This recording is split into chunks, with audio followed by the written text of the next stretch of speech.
Chapter 132. Shang Junlin couldn't help but imagine the scene of being alone with Shen Yu.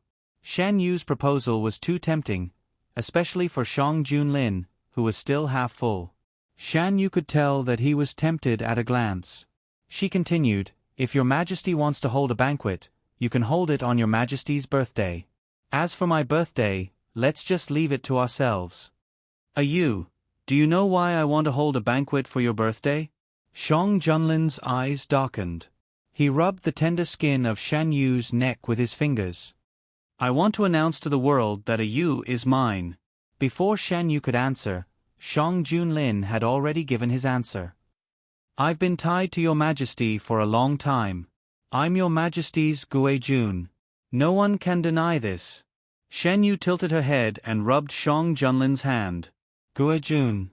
Shang Junlin used to think that this title was very good. Now, he felt that it was missing something. "Does Yu want to be the empress?"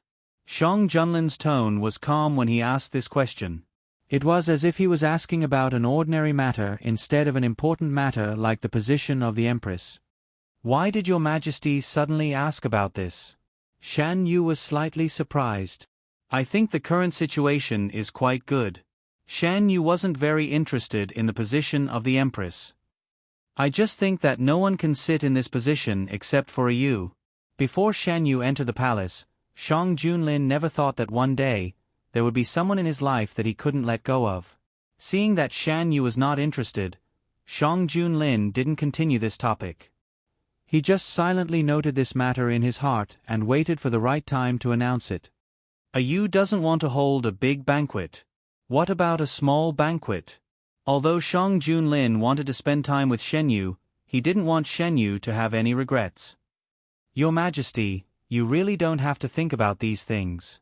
In the past, I have spent my birthdays in the manor. Why don't your Majesty accompany me this year?" Having lived for 2 lifetimes, Shen Yu was really not interested in these things. "Then we'll listen to Yu." There was still some time before Shen Yu's birthday. Although Shang Junlin had agreed to go to Zhuangzi with Shen Yu, he didn't completely give up on holding a birthday banquet in the palace. Whatever others had, he wouldn't miss out on Shen Yu.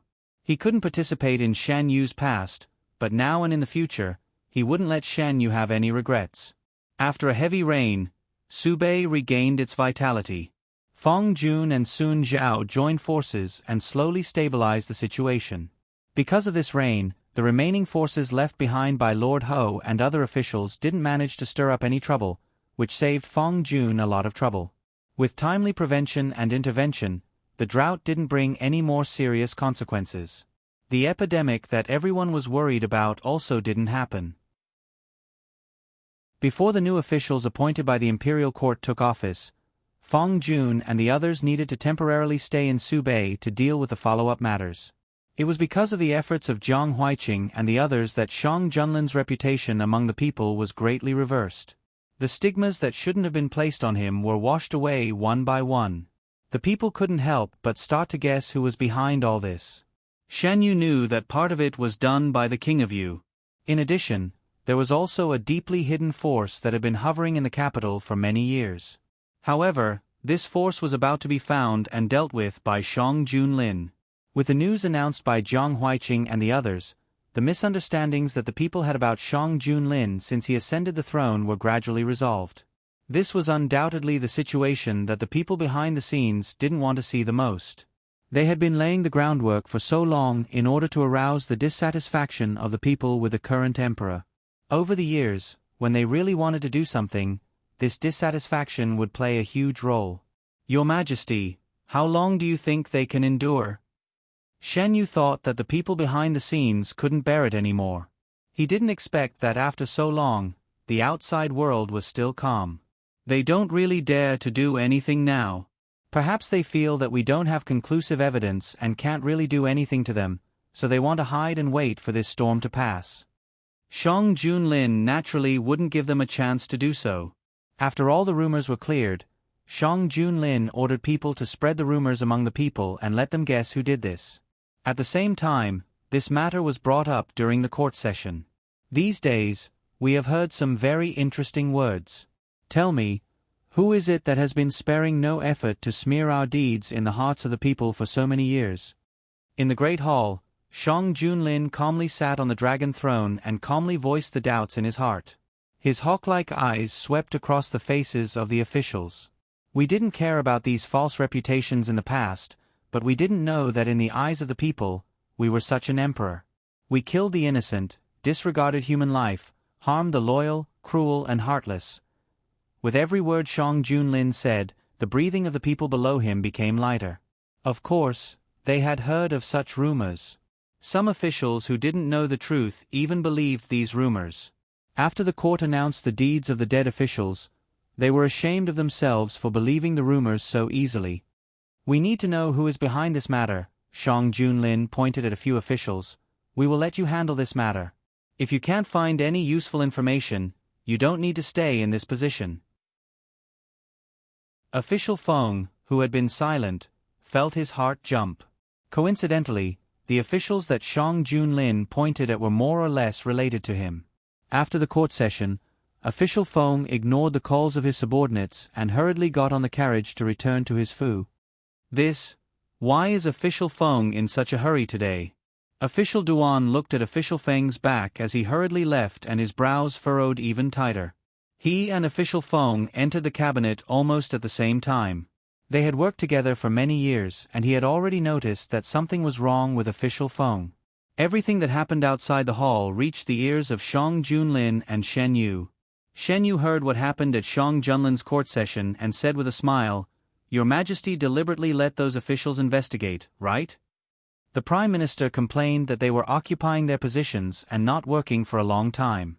Coincidentally, it's almost time for the officials to return to Jing to report on their work. We plan to keep a group of them. It was the same as admitting that he did it on purpose. Official Feng's expression at the time must have been very good. Shen Yu picked up the teacup and took a sip.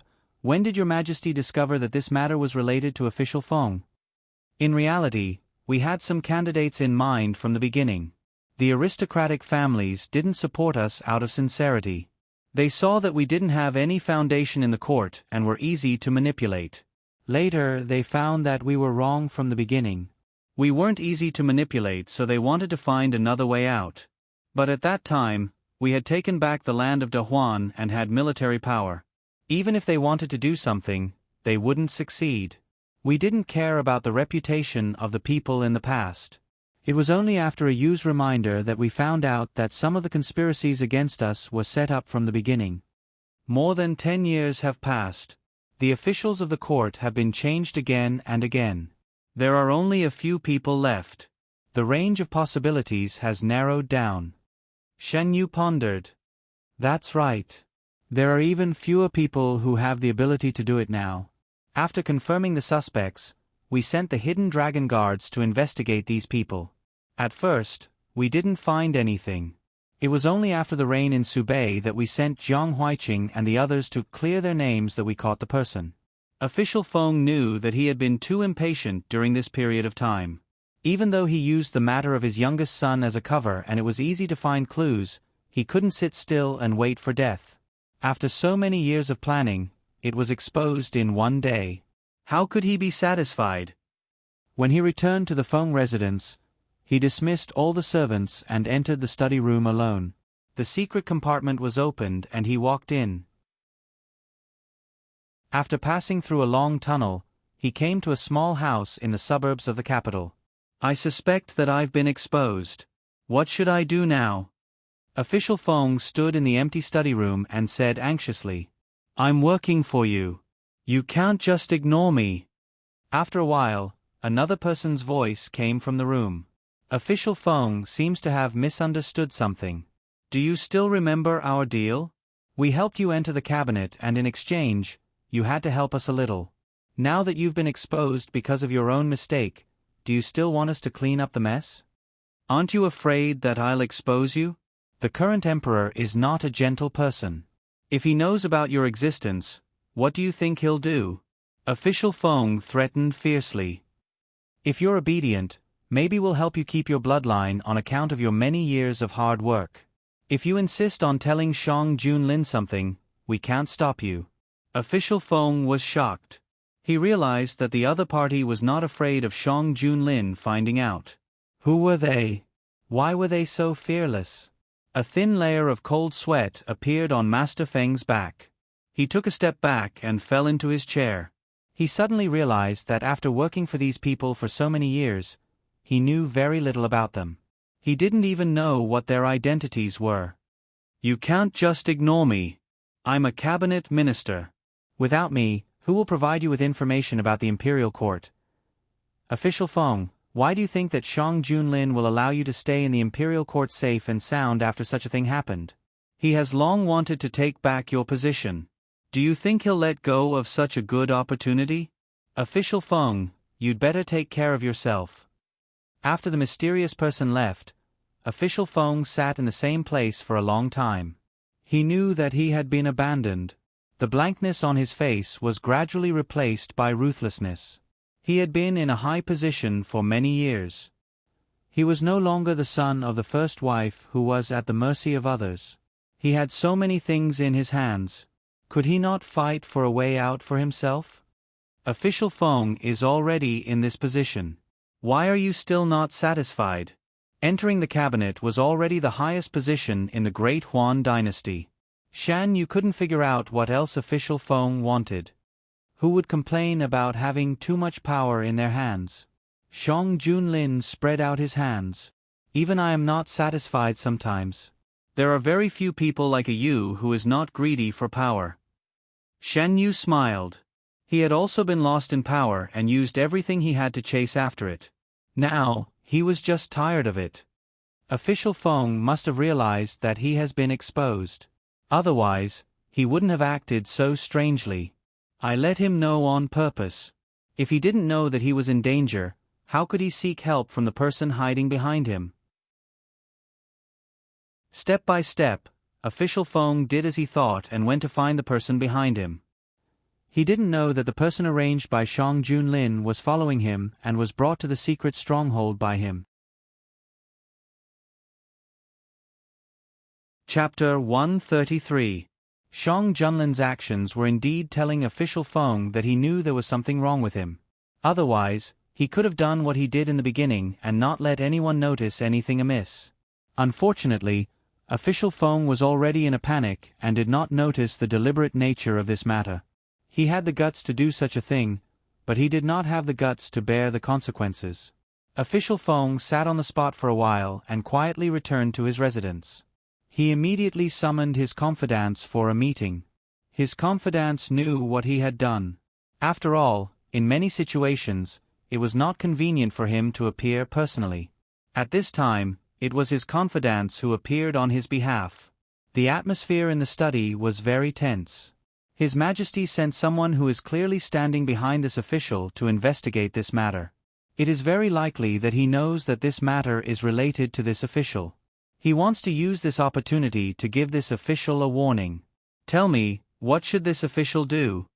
Lord Feng sat down on the chair, his face no longer showing the initial panic. What Official Feng said is only a guess. These things have not been through your hands. If His Majesty wants to punish you, you can push the blame to someone else. One of his confidants suggested. He was not lying. Although Official Feng had instigated this matter, he was not the one who carried it out. After all, he was a powerful official in the cabinet. He would not do these things himself. That's not appropriate. If His Majesty really knows something, wouldn't this be equivalent to admitting it? We have to think of another way. Unfortunately, after much discussion, they did not come up with a feasible method. Lord Feng was getting impatient, but he could only suppress his temper and continue listening. Among the officials named by Shang Junlin, there were a few who knew some inside information. In order to defect, they had also participated. Now that the emperor wanted to investigate, it was as if their throats were being strangled. They were in a constant state of panic. A few of them gathered in private to discuss countermeasures.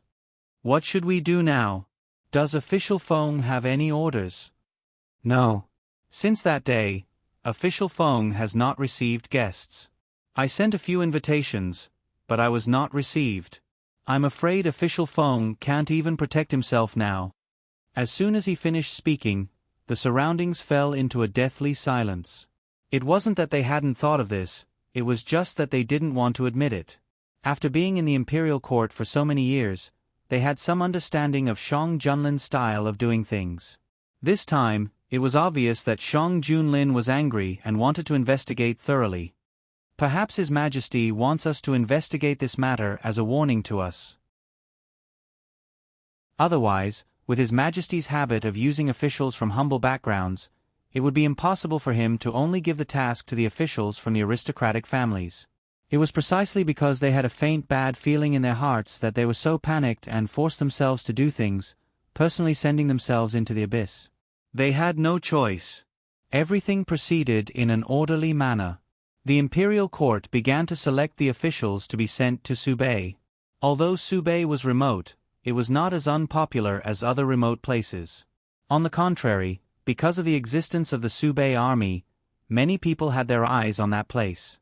In the past, they didn't have the opportunity, but now that the upper echelons of the northern Su dynasty had almost been completely purged, quite a few people were moved. The recent memorials are all about selecting new officials to be sent to Subei. Shang Junlin opened one of the memorials, glanced at it, and put it down. Shen Yu took it and looked at it. Subei is now without a leader. It's a good opportunity to perform meritorious deeds.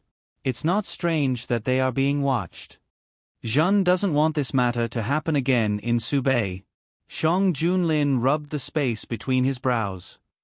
Even if they can abide by their hearts now, it's inevitable that they won't change after a long time. Shen Yu never had high expectations of people's hearts. Rather than placing hope on them, it's better to think of a way to cut off this possibility from the source. Zhen and the Prime Minister have discussed the method you mentioned at the beginning. It is feasible, but there are many problems to be faced. Every time an official went to a place, they needed to go through a period of time to get used to each other. After getting used to each other, they would be able to do things more smoothly. This was also the reason why many officials stayed in their local areas after being sent out. Subei's situation was more special. It was more difficult to get used to each other. If too much time was spent on getting used to each other, it would be detrimental to the development of Subei. Shan Yu thought for a moment. He could roughly guess what Shang Junlin was worried about. He sat down across from him and rested his chin on his hands. Methods are always thought of by people. If Your Majesty is worried, you can stagger the rotation of officials. Zhen will discuss this with the Prime Minister again. This matter needs to be settled as soon as possible. Feng Jun should be back soon. After dealing with Feng Darren, there would be a vacant position in the cabinet. Feng Jun had made a great contribution to the disaster relief in Subei, so he could rightfully take this position. Feng Jun had been very busy recently, very busy. Subei was seriously short of manpower, but the mess left behind by those people was too much. It had to be solved. He could only promote some local officials to help with the work. Late at night, the study was brightly lit. Several stacks of documents half the height of a person were piled up. Feng Jun finished reading one and rubbed his wrist. He finally understood the Prime Minister's irritable mood.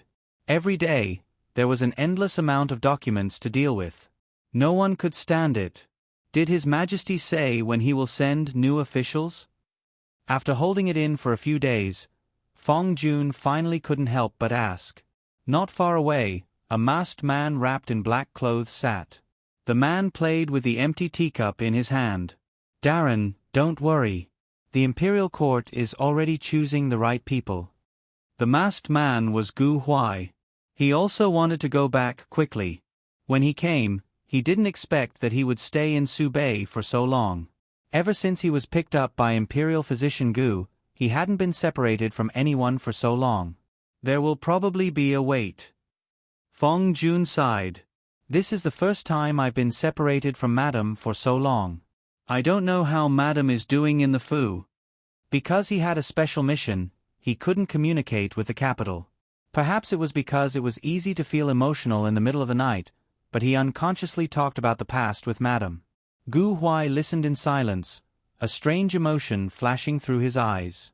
Feng Jun, apologies, I unconsciously said so much. Gu Huai, it's fine. Darren and Madam's relationship is enviable. In the entire capital, there was almost no one who could be as affectionate as Fong Jun and his madam for decades. Fong Jun thought about it and still sent a memorial to the imperial court, hoping that they could arrange for officials to govern Subei as soon as possible. After a few days of arguing, the first batch of officials to go to Subei was selected. They didn't have important positions in the imperial court. After going to Subei, they would have more room for development. Knowing that the imperial court had sent people over, Fong Jun sighed in relief. Darren, we found this in the residence of the sinner Ho Shi. A soldier ran in. What is it? The soldier took out the item. It was a letter. This subordinate found it in the secret room of the Ho Shi. Thinking that it must be something very important if it was placed in the secret room, I didn't dare delay and came to deliver it to Darren. After Lord Ho and the others were imprisoned, they were sentenced according to the severity of their crimes. As the mastermind, Lord Ho's sentence was the heaviest. The residence he lived in was also confiscated. Fong Jun had borrowed some men from the Northern Sioux Army to help him search the place. He wanted to see if he could find anything new. A few days had passed, but all they found were the expected ones. Fong Jun had given up hope, but he didn't expect that they would find something new. The letter had traces of being opened. Fong Jun ordered someone to open the letter. After reading the contents, his expression changed greatly. Ever since Lord Ho and the others were imprisoned, they had been searching for the whereabouts of the stolen goods. Who would have thought that so many things would disappear into thin air without a trace? Only now did Fong Jun understand why they couldn't find the goods after searching for so long. It was because those things were no longer in Subei. Fong Jun trembled with anger. He thought that Lord Ho's crimes were already too numerous to write down, but he didn't expect there to be more. Lord, are you all right? The soldier saw that Lord Fong's expression was not good and asked worriedly. I'm fine. How many more of these letters do you have? Bring them all over. No. Lord Fong put the letter back. Where did you find these letters? Bring me there. He had to find out how much the former high-ranking officials of Subei colluded with those people. This was a serious matter. Fong Jun didn't dare to delay. He immediately found the hidden dragon guards who were still in Subei and asked them to send the news directly to the palace. He didn't know if only the officials of Subei were involved in this matter, or if there were other people involved. Before he was sure, he couldn't let the news leak out. Through a special method, he passed the news to Gu Huai. Gu Huai would lead the hidden dragon guards to secretly investigate this matter. The atmosphere, which had relaxed because of the heavy rain, became tense again. The weather gradually turned cold. After half a year of recuperation, Shan Yu was no longer as cold as before. Shang Junlin was worried that he would catch a cold, so he ordered people to make thicker clothes and send them over. Shan Yu was growing, so the people from the clothing bureau came over to take his measurements. Shang Junlin frowned and waved away the palace servant who was close to Shen Yu. He took the ruler from the servant's hand and walked over to Shen Yu. Yu has grown a little taller. Shang Junlin didn't want others to touch Shen Yu, so he let the palace servant guide him while he measured Shen Yu himself. Shen Yu looked at the palace servant who was trying to keep calm and found it funny. It's just a small matter. Your Majesty, why do you have to do it yourself? How is a Yu's matter a small matter? Shang Junlin followed the palace servant's instructions and measured Shan Yu's shoulder width and waist. He definitely couldn't let the palace servant do such intimate contact. After measuring, Shang Junlin put his hands on Shen Yu's waist and said, You should eat more. You're still so thin. Shen Yu's waist was very thin, and it was usually wrapped in clothes. Only Shang Junlin knew how white the skin on her waist was. Every time Shang Junlin put his hands on her waist, the heat and trembling would pass through his palms to his heart, giving him a feeling of complete control. It made people indulge in it and unable to extricate themselves. The people from the clothing bureau got the measurements and didn't stay for long. Make the clothes and send them over as soon as possible. Shang Junlin held Shen Yu and ordered. Yes. This time, in addition to the usual clothes, There were also 2 sets of riding clothes prepared for the autumn hunt. Eunuch Meng was very perceptive and left with the rest of the palace servants. When the 2 of them were alone, they didn't like the palace servants to wait on them. Actually, I don't need to measure. I know a Yu's size. Shang Junlin leaned close to Shan Yu's ear and said in a low and magnetic voice, "If it weren't for the people from the clothing bureau watching, I actually wanted to touch it." A Yu was exposed in front of him without any defense. Shan Yu moved uncomfortably as his hot breath hit her ear. "How did your Majesty know? Did you secretly measure it?" "I know every part of a Yu's body." Shang Junlin nibbled on the young man's red earlobe. "After all, I've felt it one by one."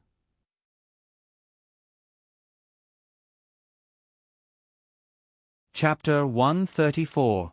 Many nights, he used his hand as a ruler to measure every part of her body. "Since your Majesty already knows, why do you want to measure it again?" Shan Yu held back the shame in her heart and asked.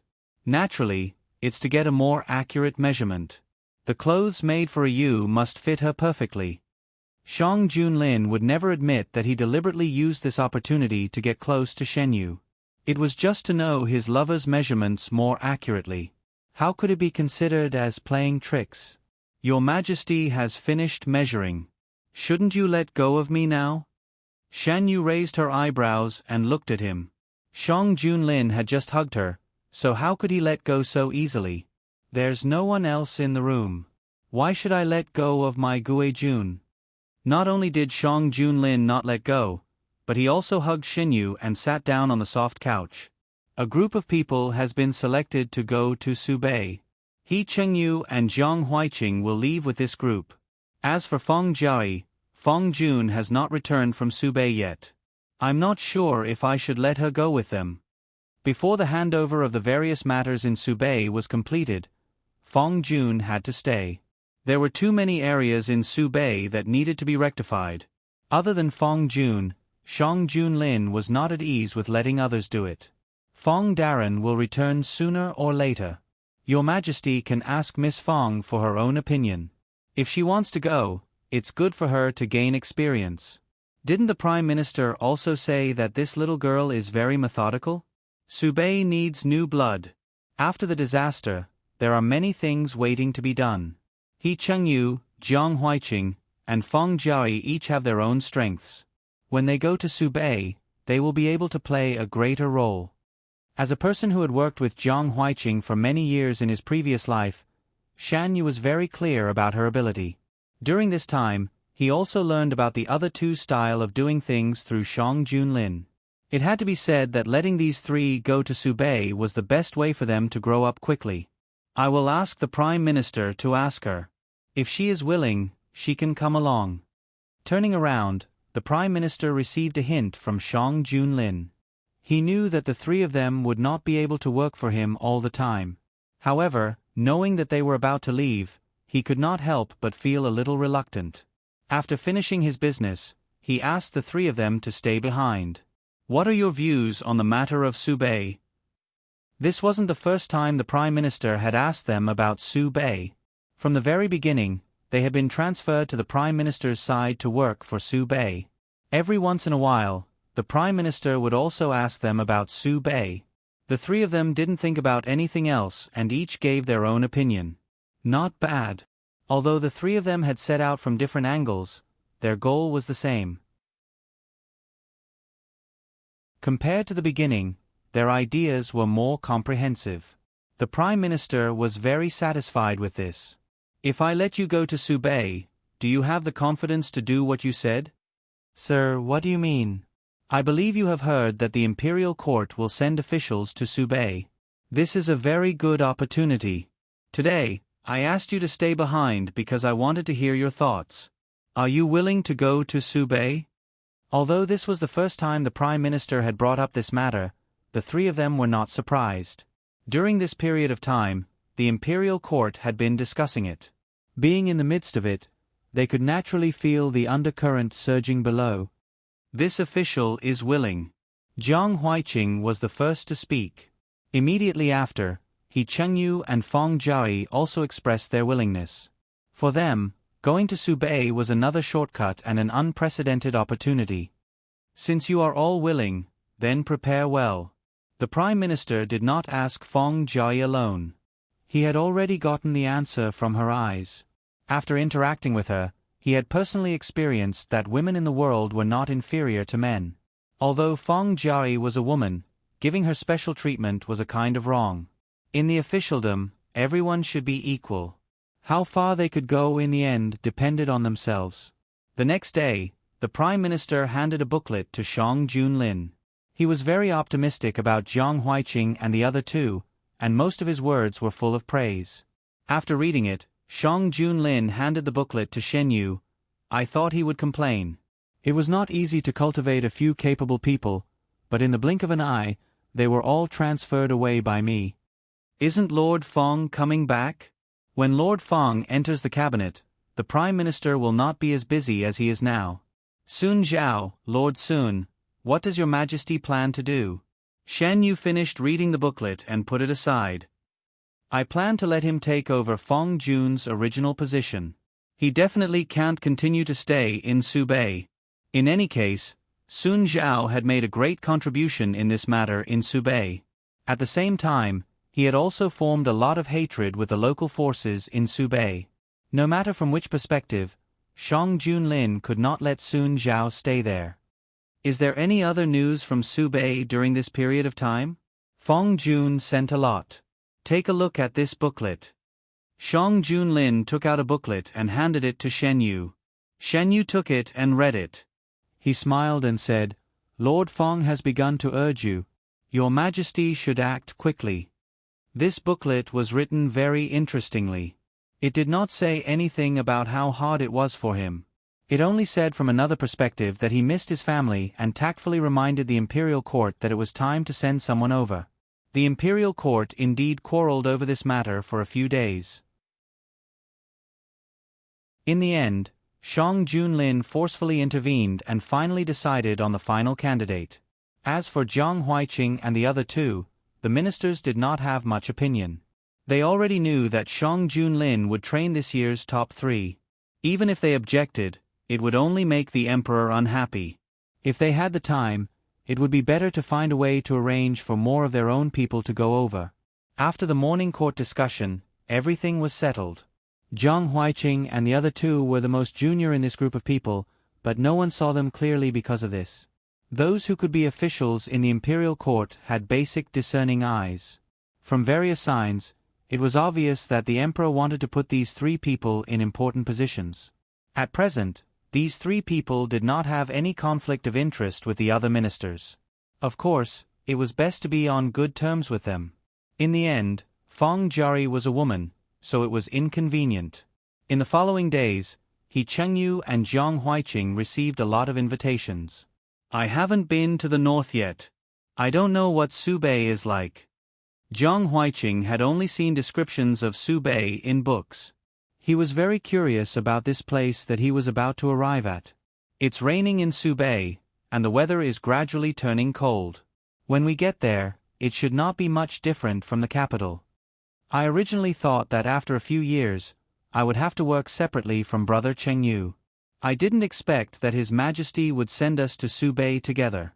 Ever since they came to the capital for the exam, Jiang Huiqing and He Chengyu had been together. If they were suddenly separated, Jiang Huiqing would definitely not be used to it. Now that the two of them could work in the same place, Jiang Huiqing was very happy. In the future, I hope that Brother Chengyu will take care of me. He Chengyu tightened his grip on the wine cup, but his expression did not change. Even if Huiqing didn't say it, I will. I also hope that Huiqing will take care of me. Jiang Huiqing smiled and patted him on the shoulder. Don't worry, as long as I am good, I will not forget you. The officials who went to Subei were not only appointed from the capital, but also selected from the local areas. There were people from aristocratic families and poor families. Just as they were preparing to go to Subei, another urgent secret letter was sent to the imperial desk. After Shang Junlin finished reading it, he suddenly stood up. Outrageous! Summon the Prime Minister to the palace for a discussion. The palace people all knelt down and kept quiet out of fear. Shang Junlin was really angry this time. He resisted the urge to smash the things in his hands because he remembered that Shan Yu had specially selected them. Since Shan Yu entered the palace, Eunuch Meng had almost never seen His Majesty so angry. He did not dare to delay and hurriedly took out a plate and asked his subordinates to invite the ministers into the palace. When the ministers hurried over, Shen Yu also received the news that Shang Junlin was furious in the imperial study. Do you know why His Majesty is angry? Shan Yu was originally loosening the soil for the flowers. When he heard the news, he stopped what he was doing and asked. The one who brought the news was Eunuch Meng. It was Eunuch Meng who announced it. His Majesty read the secret letter from Subei and lost his temper. He also summoned several important ministers into the palace to discuss matters. Subei, if it can make His Majesty so angry, it can't be a small matter. Shan Yu whispered. The matter in Subei was almost settled. What else could make Shang Junlin so angry?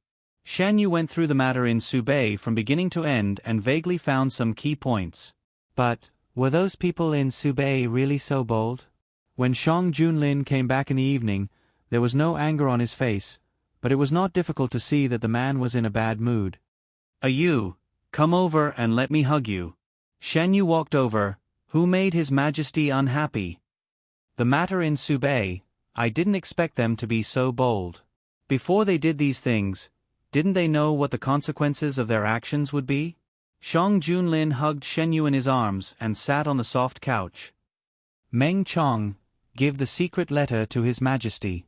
Eunuch Meng hurriedly found the letter from Subei and handed it to Shen Yu with both hands. Shen Yu took the secret letter. The more he read, the tighter his brows became. What was written in the letter was undoubtedly the worst of all the situations. After knowing that the robbery of the supplies was related to the high-ranking officials in Subei, Shan Yu and Shang Junlin discussed where the missing supplies were hidden. Later, when those people were imprisoned, Fong Jun also actively searched for them. Unfortunately, they found nothing. Now, it was no wonder that they could not find it. It turned out that the supplies were no longer in Subei, or even in Dahuan. After the supplies were robbed, before the imperial court reacted, they were transported from Subei to the northern desert. Then, they were taken away by the northern desert people. In exchange, they gave Lord Ho and other officials a large amount of gold, silver, and jewelry. This matter was not revealed until Fong Jun sent people to search the house and found the secret room. This batch of supplies must be recovered. Shang Junlin said his plan in a deep voice. Shen Yu agreed. This matter was related to the prestige of Dahuan, so it must not be hastily ended, but does His Majesty want to go to war with the northern desert? It depends on their attitude. If they are willing to obediently return it and severely punish the offenders, I will not pursue the matter. When it came to war, Shang Junlin was never afraid of anyone. Everything he had now could be said to have come from the battlefield. The letter said that it was only a transaction with some small border officials. I don't think so. Without orders from above, the people below would not be so bold. At that time, the northern desert people were also involved in the robbery of the supplies, right? Shan Yu put the letter on the small table. The secret letter between Lord Ho and the northern desert people could not be completely trusted. I will let Gu Huai investigate. Now that there is a direction, it will not be difficult to find out anything. Shang Junlin held Shan Yu's wrist. It seems that I was too lenient. Shen Yu, His Majesty, does Lord Feng also know about this matter?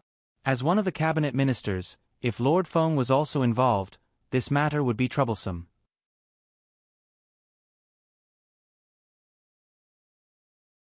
Chapter 135. Whether he knew or not, he had to interrogate him to get the answer. Shang Junlin originally wanted to fish out the person behind official Feng, but now he had no time to think about that. He had to control official Feng first.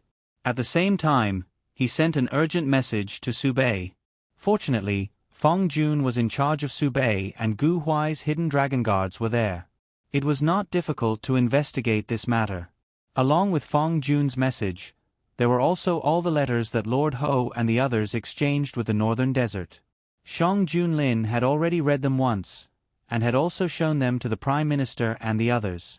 Now, he was reading them again with Shen Yu. The earliest date of the letters was 5 years ago. At first, both sides were testing each other.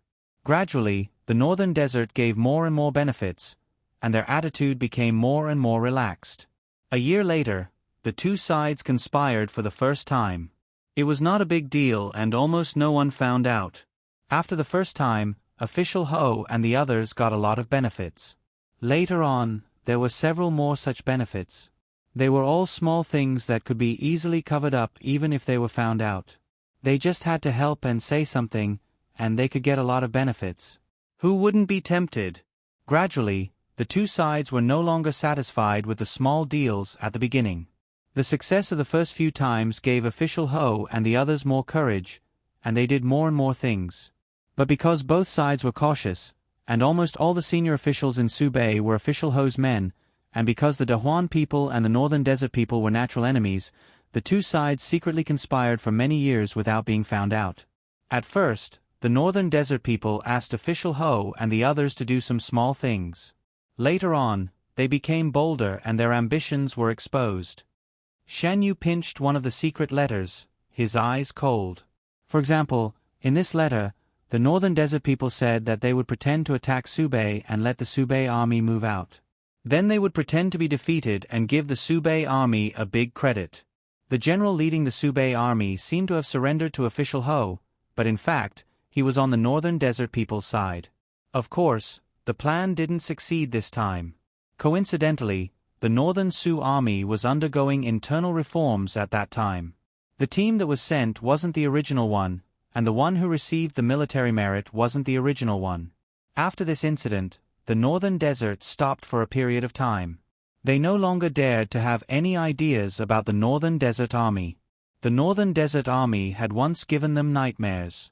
Even after so many years, the fear in their bones had not dissipated. Are there any of their people in the Northern Jiangsu Army? When Feng Jun sent the news back, he had already informed the Northern Jiangsu Army. They will conduct an investigation. No matter how deep they hide, they will be dug out. This was what angered Shang Junlin the most. Attacking the Northern Sioux army was equivalent to attacking the Great Huan army. Shang Junlin would never allow such a thing to happen. When we took back Subei, we didn't let them ruin it like this. Shang Junlin's voice was very soft, but the meaning in his tone was not to be ignored. The next morning, Shang Junlin announced the news from Subei. Like pouring a drop of water into a pot of boiling oil, the ministers below exploded. They actually colluded with the Northern Desert? That's the Northern Desert. Have they forgotten what happened to Subei when it was in their hands? What do they want to do? Do they want to send Subei back? How dare they? The ministers quarreled. Shang Junlin sat on the throne. He seemed to be indifferent, but in fact, he was observing everyone's expression, especially Lord Feng. He had sent the hidden dragon guards to pay close attention to Lord Feng's movements. For the time being, he had not arrested him. Compared to Lord Feng, he was more concerned about the power behind Lord Feng. Yesterday, Shang Junlin was so angry that he wanted to arrest Lord Feng and hand him over to the Supreme Court for interrogation. Later, he calmed down in front of Shen Yu. If Lord Feng was involved, were there other people in the court involved? Could he ensure that after Lord Feng was arrested, no one else would be left out? Acting rashly would only leave more serious hidden dangers. Looking at Lord Feng's behavior today, it seemed that he did not know the inside story. After a while, Shang Junlin raised his hand and the hall instantly quieted down. Your Majesty, is there any conclusive evidence? Treason was not a small matter. After the ministers calmed down, they began to think about the authenticity of the matter. If there was no conclusive evidence, I would not have brought it up in the morning court. Since everyone is suspicious, Meng Chong, bring the evidence. Eunuch Meng jogged out. Not long after, the palace servants who were holding the evidence filed in. These were all arranged by Feng Jun and sent back. This was a serious matter. He would definitely not convict someone based on a few letters. After discovering the existence of the letters, he immediately sent people to investigate. According to the contents of the letters and other clues in the house, he found strong evidence. Lord Feng was not a reckless person. Before the matter was concluded, it was impossible for him to rashly report the matter. He had worked under Shang Junlin for many years, and Shang Junlin knew very well what kind of personality he had. That was why he was so angry when he heard the news. The ministers did not say anything when the facts were in front of them. Even if they could not figure it out or were unwilling to believe it, the facts were the facts. They would not change because of their attitude. What followed was fear and anger. If not for this natural disaster, if the hidden danger had not been discovered, what would Su Bei have been like all these years later? Your Majesty, please investigate this matter. This matter cannot be tolerated. Your Majesty, please. The ministers kneeled and loudly declared their position. We will have Feng Jun continue the investigation. In addition, we will send someone else to assist in the investigation. Have you chosen anyone? This matter was of great importance, so the ministers did not delay for too long and quickly decided on a candidate. One came from a humble family, while the other came from a noble family. Both served in the Court of Judicial Review and were experts at investigating cases. The atmosphere in Su Bei was very tense, but of course, this was only limited to those who knew the inside story. After the rain, the disaster had been alleviated and the lives of the common people had returned to normal. Lord Feng had exempted them from some policies that were detrimental to their livelihood. For the common people, everything was getting better. Feng Jun had been very busy in this period of time. He had thought that the matter had come to an end and that all he needed to do was wait for the imperial court to send someone to take over. Who would have thought that this matter would involve another major incident? I'm afraid that I won't be able to return to the capital for the time being. Lord Feng thought to himself. Sure enough, not long after his news was reported, His Majesty the Emperor's order came down. He was made an imperial envoy and given full authority to deal with the matter of the officials in Su Bei colluding with foreign enemies. Sun Zhao was also left behind to help. Compared to returning to the imperial court, this matter was clearly more important. For the sake of convenience, Shang Junlin also gave Feng Jun the authority to mobilize part of the Su Bei army. The general who had been sent to help Feng Jun was officially one of Feng Jun's subordinates. This general was the one who had accidentally replaced a chess piece planted in the northern desert and was unexpectedly promoted. Feng Jun held the imperial edict. It seems that General and I will have to work together for a period of time in the future. My lord, there's a woman outside who wants to see you. A yeoman runner walked in and cupped his hands. A woman? Are you sure she wants to see me? Lord Feng recalled that he had not interacted with any woman in this period of time. Yes, the woman looked a little flustered. She was also carrying a large package in her hands. She said that she knew something that would interest you and wanted to tell you. Bring the woman in. Not long after, the yeoman runner brought in a woman dressed in coarse hemp clothes. Lord Feng. The woman knelt down as soon as she came in. This humble girl has something important to tell you. This humble girl is Yaoji. I was once a dancer in Lord Ho's residence. Based on the woman's description, Feng Jun learned another side of the high-ranking officials in Su Bei. In addition to all kinds of treasures, Lord Ho also loved beautiful women. Every once in a while, his subordinates would send him a group of women. Most of these women could only stay in the residence for half a year. No one knew where they went after that. Yaoji had been learning to dance since she was a child in order to be chosen by a high-ranking official one day. She was outstanding in appearance and talent, so she was the most outstanding among her friends. Therefore, she was chosen to serve in Lord Ho's residence. Yaoji had been learning to dance since she was a child. After entering the residence, she quickly won Lord Ho's favor. Lord Ho showed off her excellent dancing skills everywhere. Thus, she inadvertently uncovered a shocking secret. That day, Lord Ho went to a banquet as usual and asked me to perform well at the banquet. The banquet was very strange. Everyone was wearing masks. One of them took a fancy to me, so Lord Ho asked me to serve him. Perhaps because he drank too much, that man said a lot of inexplicable words in the evening, mixed with some words that I didn't understand. As she spoke, Yaoji imitated. Later, I learned that it was the language of the northern desert. That man said that he cooperated with Lord Ho. I remembered several key words: northern desert, northern army, failed plan, and kidnapped. After that, I knew that I knew something I shouldn't know, so I found an opportunity to pretend to be ill and was sent out of the main city. Then why did you come back? Fong Jun asked calmly. Because I heard a lot about your deeds. I thought that you must be different from those people, so I wanted to give these things to you. Yaoji took out a big package in her arms. These were left by the people who served me at the banquet. The yamen runner took the package and opened it. Inside were mostly jewelry for women, but the style was not popular in Dahuan. Yaoji took out one of the jade boxes, opened the interlayer, and took out a folded piece of paper. What I want to give to you is this. It was left by that man. Fong Jun asked someone to bring the things in and asked with a puzzled look, "Why did you leave these things?" Because I hate the northern desert.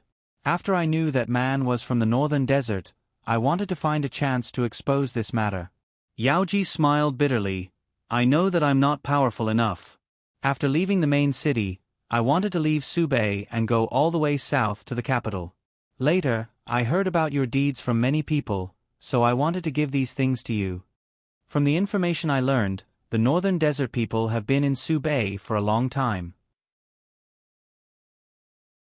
Every once in a while, they would disguise themselves as people from Dahuan and appear in Subei. They are involved with the original officials of Subei. My ability is limited, so I can't find out more useful information. As she spoke, the woman's breath became more and more unstable. I'll deal with this matter seriously. He would investigate the woman's origin. As for the thing she said, he would investigate in detail. Thank you, Your Excellency. After that, the woman seemed to be unable to support herself and slowly fell down. Quickly help her up and call for a doctor. Fong Jun called Sun Zhao, who was busy, and told him what happened just now. This woman's words are 80% credible. Fong Jun looked at the piece of paper the woman took out. It was a letter. It was different from the letter they found in Master Ho's house. This letter was written by Master Ho to the people of the northern desert. It matched the clues they found. So, the northern desert people are hiding in Subei and in the main city. After so many years, I didn't notice at all. Sun Zhao frowned. It seems that we were right not to announce the collusion between Master Ho and the northern desert people. Now that we're in the dark, it's easier to find them. After the woman woke up, Fong Jun asked her a few more questions. Unfortunately, the woman didn't know the location of the banquet.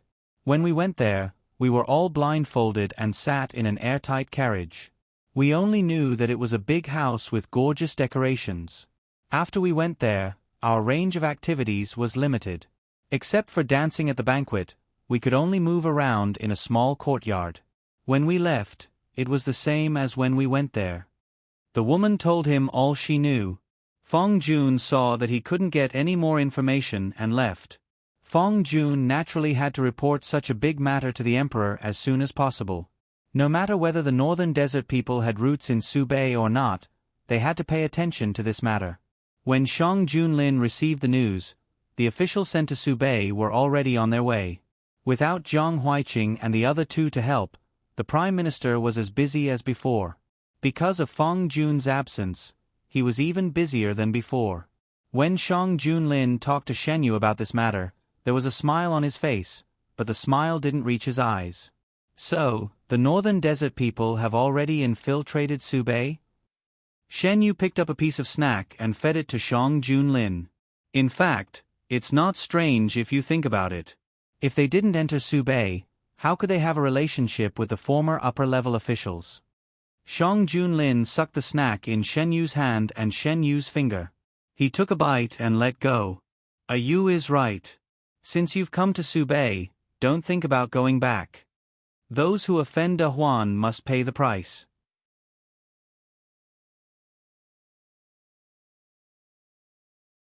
Chapter 136. The culprit behind the incident in the palace has been found out. When Shang Junlin suddenly mentioned it, Shen Yu took a while to remember what he was talking about. Your Majesty, are you talking about the wooden block that was soaked in hallucinogenic drugs? Yes, there are not many people who can enter the greenhouse.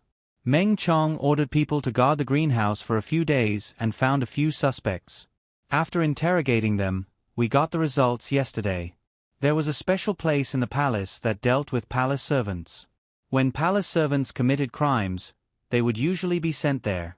The interrogation methods in the palace were crueler than those outside, and there were more ways to torture people. After those people were sent there, they were reluctant to admit anything at first. The eunuch in charge of this matter knew Shang Junlin's attitude. He would use any method to interrogate them. After a few days, those people couldn't take it anymore and confessed everything. Shang Junlin lowered his eyes. There was no need to tell you these things. Who did it?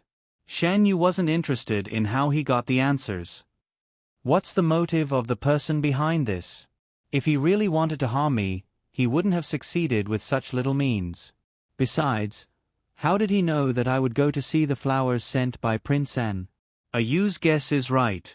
Their real motive wasn't to harm you, but to push the blame to Prince N. They chose a small dose of hallucinogenic drugs because they would be found out before they could bring it in. As for the instigator of this matter, it was Feng Pingqi. Feng Pingqi, Lord Feng, I don't have any grudges with him, right? Shen Yu thought for a while. In this life, he didn't enter the officialdom, so he didn't have any dealings with Lord Feng. Were the previous incidents also related to Lord Feng? Shen Yu now knew that the two incidents were caused by someone. However, the culprit hid it very well, so they didn't have any evidence against him. The previous two incidents had nothing to do with him. Shang Junlin would have ordered the arrest of the culprit long ago if the culprit was found to be related to him. It was only this time that Shan Yu did not suffer any substantial harm, so he could barely maintain his composure. Otherwise, it would not be an exaggeration to cut the culprit into pieces. I don't think it has anything to do with him.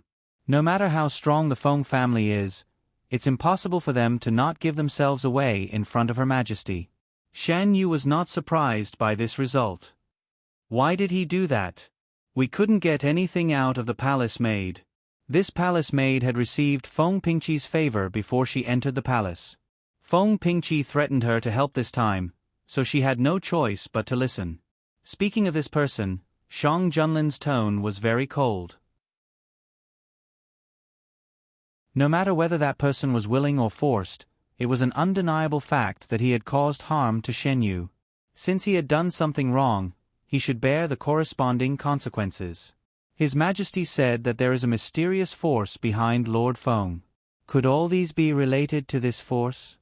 Shan Yu was not speaking without thinking. That force had been hiding in the dark for so long, and the hidden dragon guards had not been able to find out anything. They could definitely cut off all the clues after doing something. I have this suspicion too. Let's wait a little longer. There is already progress on the other side. Feng Pingqi will not be free for a few more days. When the time comes, I will definitely give you justice. You must be worried when you're with me. Shen Yu shook his head. Shang Junlin was the target of all the conspiracies and plots. He was just an accessory. The only one who was in danger and had to be on guard against these hidden attacks was Shang Junlin. Your Majesty, you must also be careful at all times. These enemies hiding in the dark would one day be uprooted by them. I have given you a team of hidden dragon guards. If there is anything, you can let them do it. Don't let them stay too far away from you. Some of my next actions might make them desperate, Shang Junlin instructed. Your Majesty, just do whatever you want to do. You don't have to worry about me. Your Majesty, you said that those people want to push the blame onto King N. Why King N? Shen Yu knew very little about King N. This person's presence was not high in his previous life. King N used to have hopes of ascending to the throne. However, he gave up for some reason. Since then, he quietly lowered his presence in the court. When I led the army into the palace, he even helped me. The two of them discussed for a while but still could not come to a conclusion. They could only put this matter aside for the time being. Subei. Fong Jun received Xiong Junlin's reply in the shortest time possible. In order to facilitate the operation, Xiong Junlin gave Fong Jun partial access to the hidden dragon guards. Gu Huai also withdrew from the Subei army and began to secretly investigate the northern desert people hiding in Subei.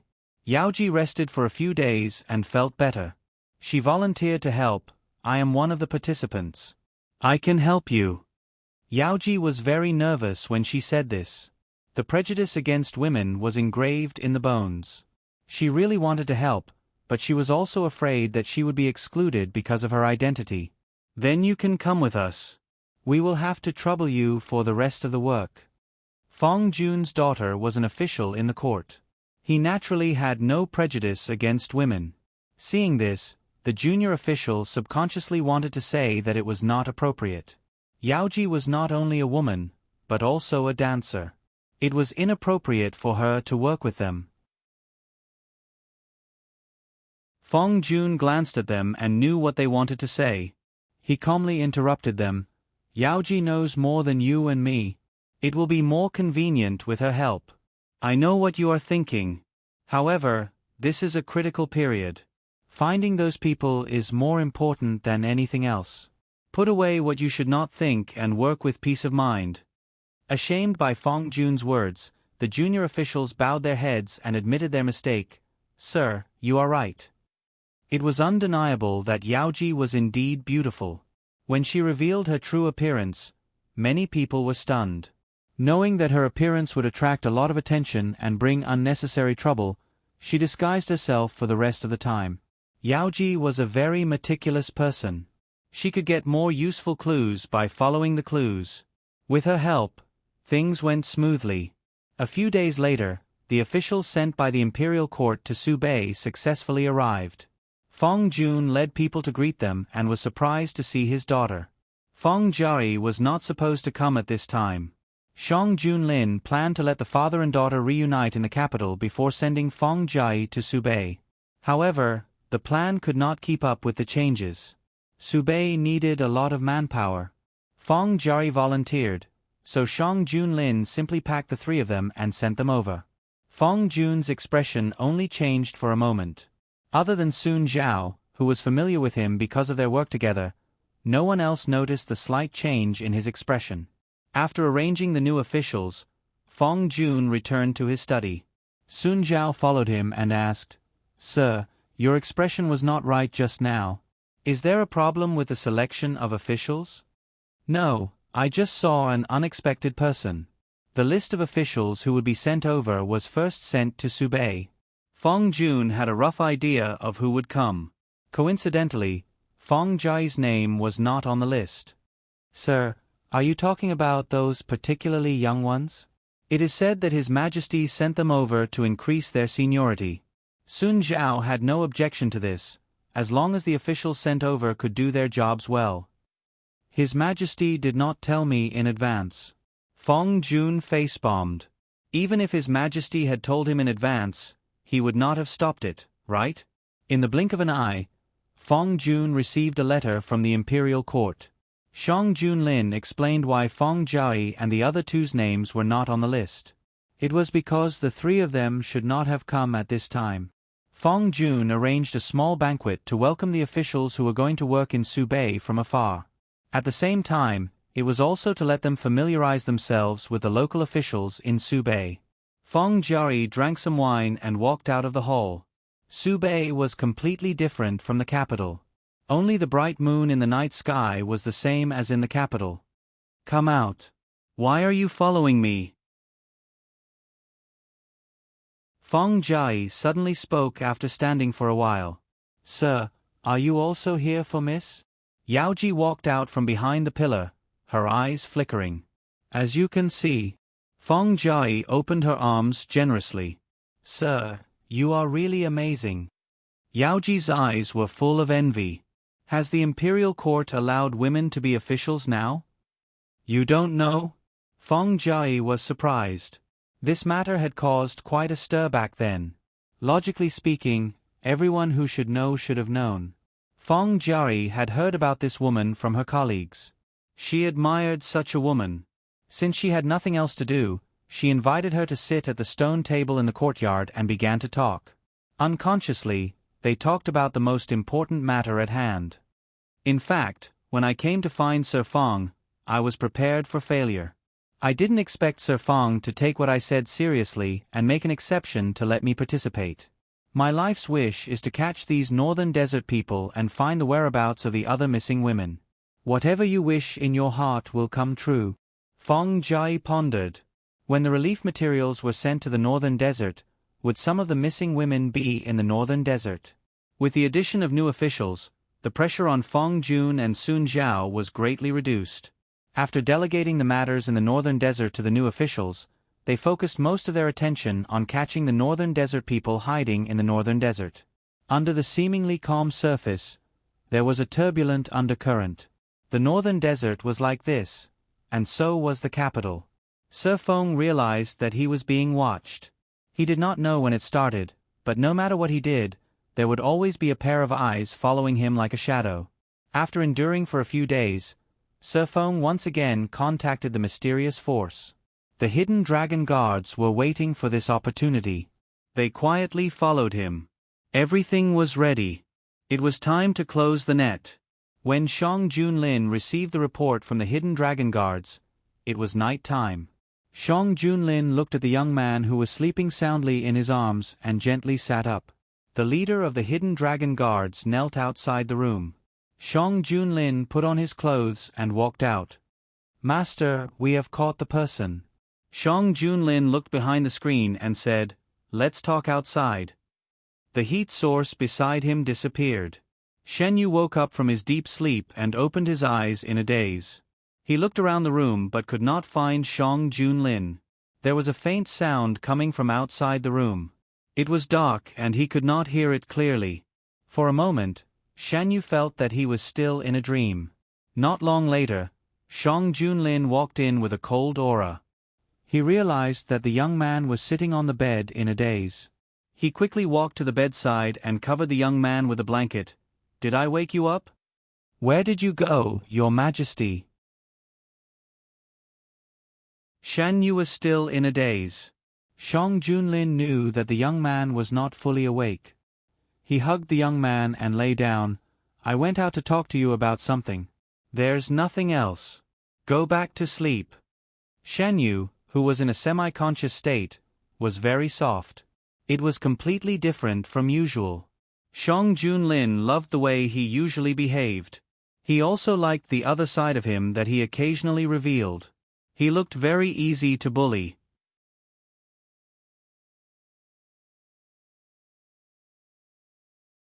Chapter 137. Shang Junlin's heart softened when he thought about how Shan Yu woke up and waited for him after he went out for a while. He gently patted Shan Yu's back, intending to coax him back to sleep. Shan Yu grabbed Shang Junlin's collar tightly. His mouth opened and closed as if he was saying something, but no sound came out. "Are you?" Shang Junlin whispered. Shan Yu pressed closer to Shang Junlin and didn't respond. Shang Junlin hugged Shen Yu and lowered his head to plant a light kiss on her forehead. Then, he moved down and finally landed on her lips. Shan Yu didn't have any intention to resist and let him do whatever he wanted. Shang Junlin barely stopped himself before he lost control. Surrounded by a familiar scent, Shan Yu's tense nerves gradually relaxed and his consciousness slipped into a sweet dream. When he woke up, the sky was already bright. Shan Yu sat up with the quilt in his arms. He still had some recollection of what happened last night. He looked around but couldn't find Shang Junlin. Mu Shi came in to serve him when she heard the noise. "Is His Majesty not here?" "His Majesty went to the morning court and hasn't come back yet." Mu Shi paused and was a little surprised. Her young master rarely asked this question. Why did he suddenly ask today? Shan Yu didn't ask because he knew that Shang Junlin wasn't here, most likely because he went to the morning court or because he was delayed by something after the court. It was normal to not see him when he woke up in the morning. He asked today because he was a little concerned about what happened last night. He didn't know if it was a dream or reality. Young master's clothes are a little small. The Shangyi Bureau should send new clothes over in 2 days. Mu Shi tidied up Shan Yu's clothes and said. Suddenly, her hand paused. While she was moving, she saw the red marks on Shan Yu's lapel. Compared to the panic she had when she first saw these marks, Mu Shi was now able to keep a straight face. After all, she had seen it too many times. No matter how surprised she was at the beginning, she didn't feel anything later on. She was the head palace maid of Yuzhong Palace. Shan Yu's identity was the emperor. His Majesty had always lived in Yuzhong Palace. It was normal for something to happen. Shan Yu straightened his sleeves and said, "It is indeed a little small." She didn't know if it was because the imperial palace was especially nurturing. Shan Yu had put on some weight and his complexion was better. He was much taller than when he entered the imperial palace. He couldn't wear the clothes he brought into the imperial palace now. Did anything happen last night? After washing up, Shan Yu drank a cup of warm water and asked. No, why do you ask? It seemed that Mu Shi didn't know what happened last night. It wasn't strange. The hidden dragon guards came and went like ghosts. If the person who talked to Shang Junlin last night was a hidden dragon guard, it was normal that Mu Shi didn't find out. Young master, the pot of flowers sent by Imperial Physician Gu has bloomed. Mu Shi remembered this important matter. She remembered that her young master was very concerned about the flowers sent by Imperial Physician Gu. Among the flowers and plants that could be personally cared for by Shen Yu, except for this one, the rest were sent by His Majesty. Bloomed. Shen Yu was surprised. Junling could bloom? Since Mu Shi said so, Shen Yu decided to go and take a look. Junling was rare, let alone now that it had bloomed. Shan Yu had never seen it bloom before and was quite curious. Shan Yu walked into the small courtyard where flowers were placed. A light fragrance greeted him. It was an indescribable fragrance. Just by smelling it, all his tiredness seemed to disappear. Most of the flowers and plants here were taken care of by Shan Yu personally.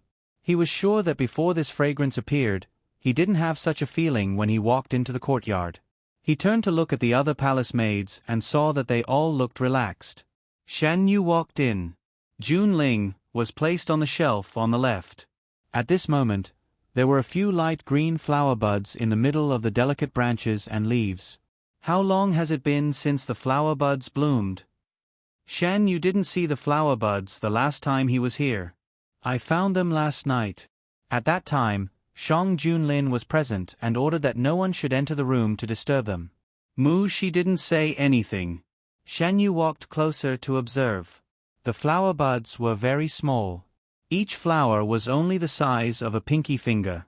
They were hidden among the branches and leaves and were hard to find. After getting closer, Shan Yu found that the fragrance had become stronger, but it wasn't pungent. It was still light and very comfortable to smell. Unlike the peace of the imperial harem, the court was almost boiling. Shocking news came one after another, catching people unprepared. The matter in Subei hadn't ended yet, and yet another major event had happened in the court. The cause was that during the court session today, everyone found that Lord Feng wasn't present. Not only Lord Feng, but several officials under Lord Feng were also absent. Without giving them too much time to guess, Shang Junlin directly announced the crimes committed by Lord Feng's faction. A stone stirred up 1,000 ripples. The ministers were completely unsettled. They thought that the matter in Subei was far away from them. Today, they were suddenly told that their colleagues who had been with them for many years were also involved and had even revealed the details of the court's movements to the other side. How could they accept this? Lord Feng has entered the cabinet. Why can't he figure out why he did this kind of thing? I was wondering why the robbers were so clear about the number of troops we sent. It turns out that someone had already leaked it. So, our every move is under the other side's surveillance? Lord Feng is an important minister in the cabinet and knows more secrets than we do. Just how much of these secrets did he reveal to the other side? Is Lord Feng really in cahoots with the northern desert? This was the last question they urgently needed to know.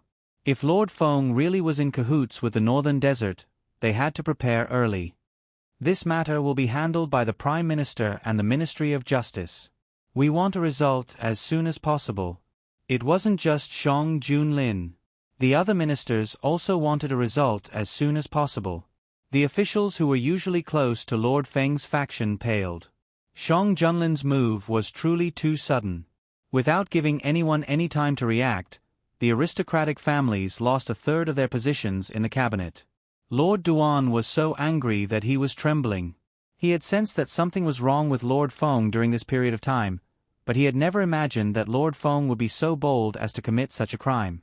Even if the aristocratic families wanted to protect him, they couldn't. Because of Lord Feng's matter, the factions in the court were once again in turmoil. While they were worried, many people turned their eyes to the vacated position of Lord Feng's faction. Especially Lord Feng's position. That was the cabinet. Ever since the Prime Minister became the cabinet, there hadn't been any changes in the cabinet for the past 6 years. Now that there was finally a vacant position, all the factions wanted to send their own people to it. When Shang Junlin returned from the court, Shen Yu asked him about what happened last night. Shang Junlin didn't hide anything and told him about capturing Lord Feng and the person who was in cahoots with Lord Feng.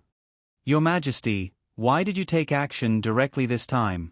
How did the court react? The hidden dragon guards had already found out where the group of people were staying in the capital. They caught all of them last night. There's no need for Feng Pingqi to stay any longer. If it wasn't for the fact that he wanted to capture the person behind the scenes, Shang Junlin would have already dealt with him based on the fact that Lord Feng attacked Shen Yu. These few days, the hidden dragon guards had been paying close attention to Lord Feng's movements. After being pressured by Shang Junlin a few times, Lord Feng finally couldn't take it anymore and found the person behind the scenes. Their actions were very secretive, but no matter how secretive they couldn't escape the eyes of the hidden dragon guards who were already prepared. Through the person who contacted Lord Feng, the hidden dragon guards found out where the group of people were staying in the capital. They didn't act rashly and made use of this opportunity to sneak in. When they were sure that their plan was foolproof, they took action to capture Lord Feng. At the same time, the people who were guarding the Feng residence received the news and captured the entire Feng family. Everything happened in a very short period of time and no one had time to react. When Shang Junlin woke up last night, he heard about this matter from the leader of the hidden dragon guards. After the court, the Prime Minister went straight to the Ministry of Justice. Lord Feng's case involved a lot of people and had to be dealt with as soon as possible. The other ministers didn't slack off either. Lord Feng's downfall was a foregone conclusion. The position that he left behind was highly sought after and all the factions wanted a piece of it. The aristocratic family officials were especially unwilling to give up their positions to others. What is Lord Feng thinking? Why doesn't he want to be a minister in the imperial cabinet? Look at what he has done.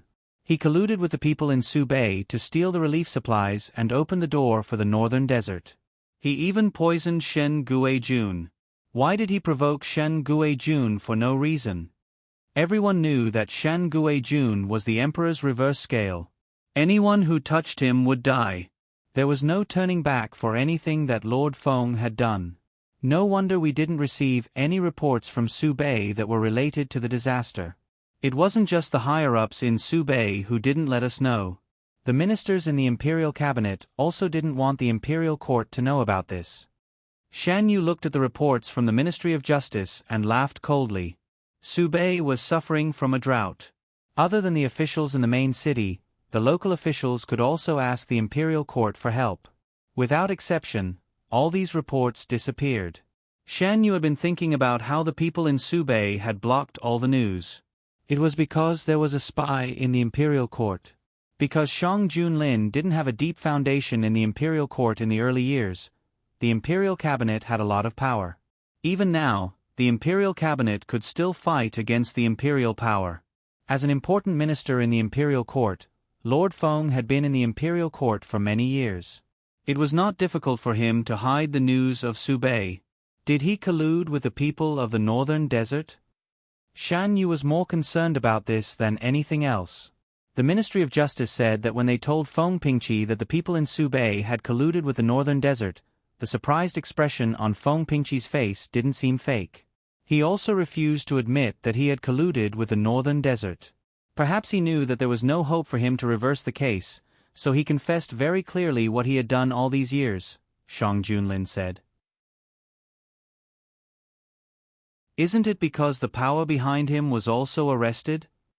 Shan Yu didn't believe that Lord Feng had revealed the truth because he had suddenly repented. People who had abandoned their bottom line wouldn't cry until they saw the coffin. This is also a big reason. At first, he refused to say anything. Later, the Ministry of Justice took him to watch the execution, so he became honest. The one who was punished was naturally the person who had been cooperating with him. Since the prisoner was sent to them, the Ministry of Justice naturally wanted to find out some useful information. The Ministry of Justice acted quickly. According to the clues given by Lord Feng, they arrested many people who were hiding in the capital. However, Lord Feng's information was limited. Although he had cooperated with the other party for many years, he still didn't know the other party's real background. If Lord Feng is telling the truth and he didn't collude with the people of the Northern Desert, then what about the power behind him? Did they collude with the Northern Desert? Other than the Northern Desert, what about other countries? Shen Yu touched his chin and thought, is there any connection between that power and the one who has been helping the king of you? Are you suspects that they are the people left behind by the late emperor? Shang Junlin reacted. I'm not sure. It's just a guess. Whether it's true or not depends on the results of the investigation by the Ministry of Justice. It would be best if they could catch the people behind the king of you.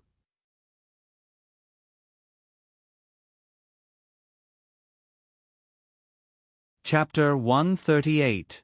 The person behind Prince Yu was a knot in Shan Yu's heart. In his previous life, he worked for Prince Yu, but he did not really come into contact with that power. If the situation was not urgent, that power would not have helped him. Shan Yu had always thought that the force helped him because King of Yu had saved young Master He. What happened in this life was different from what happened in his previous life. He also knew some secrets that he didn't know in his previous life, so his view of the force changed. He didn't have much of a clue as to whose orders they were following and what their objectives were.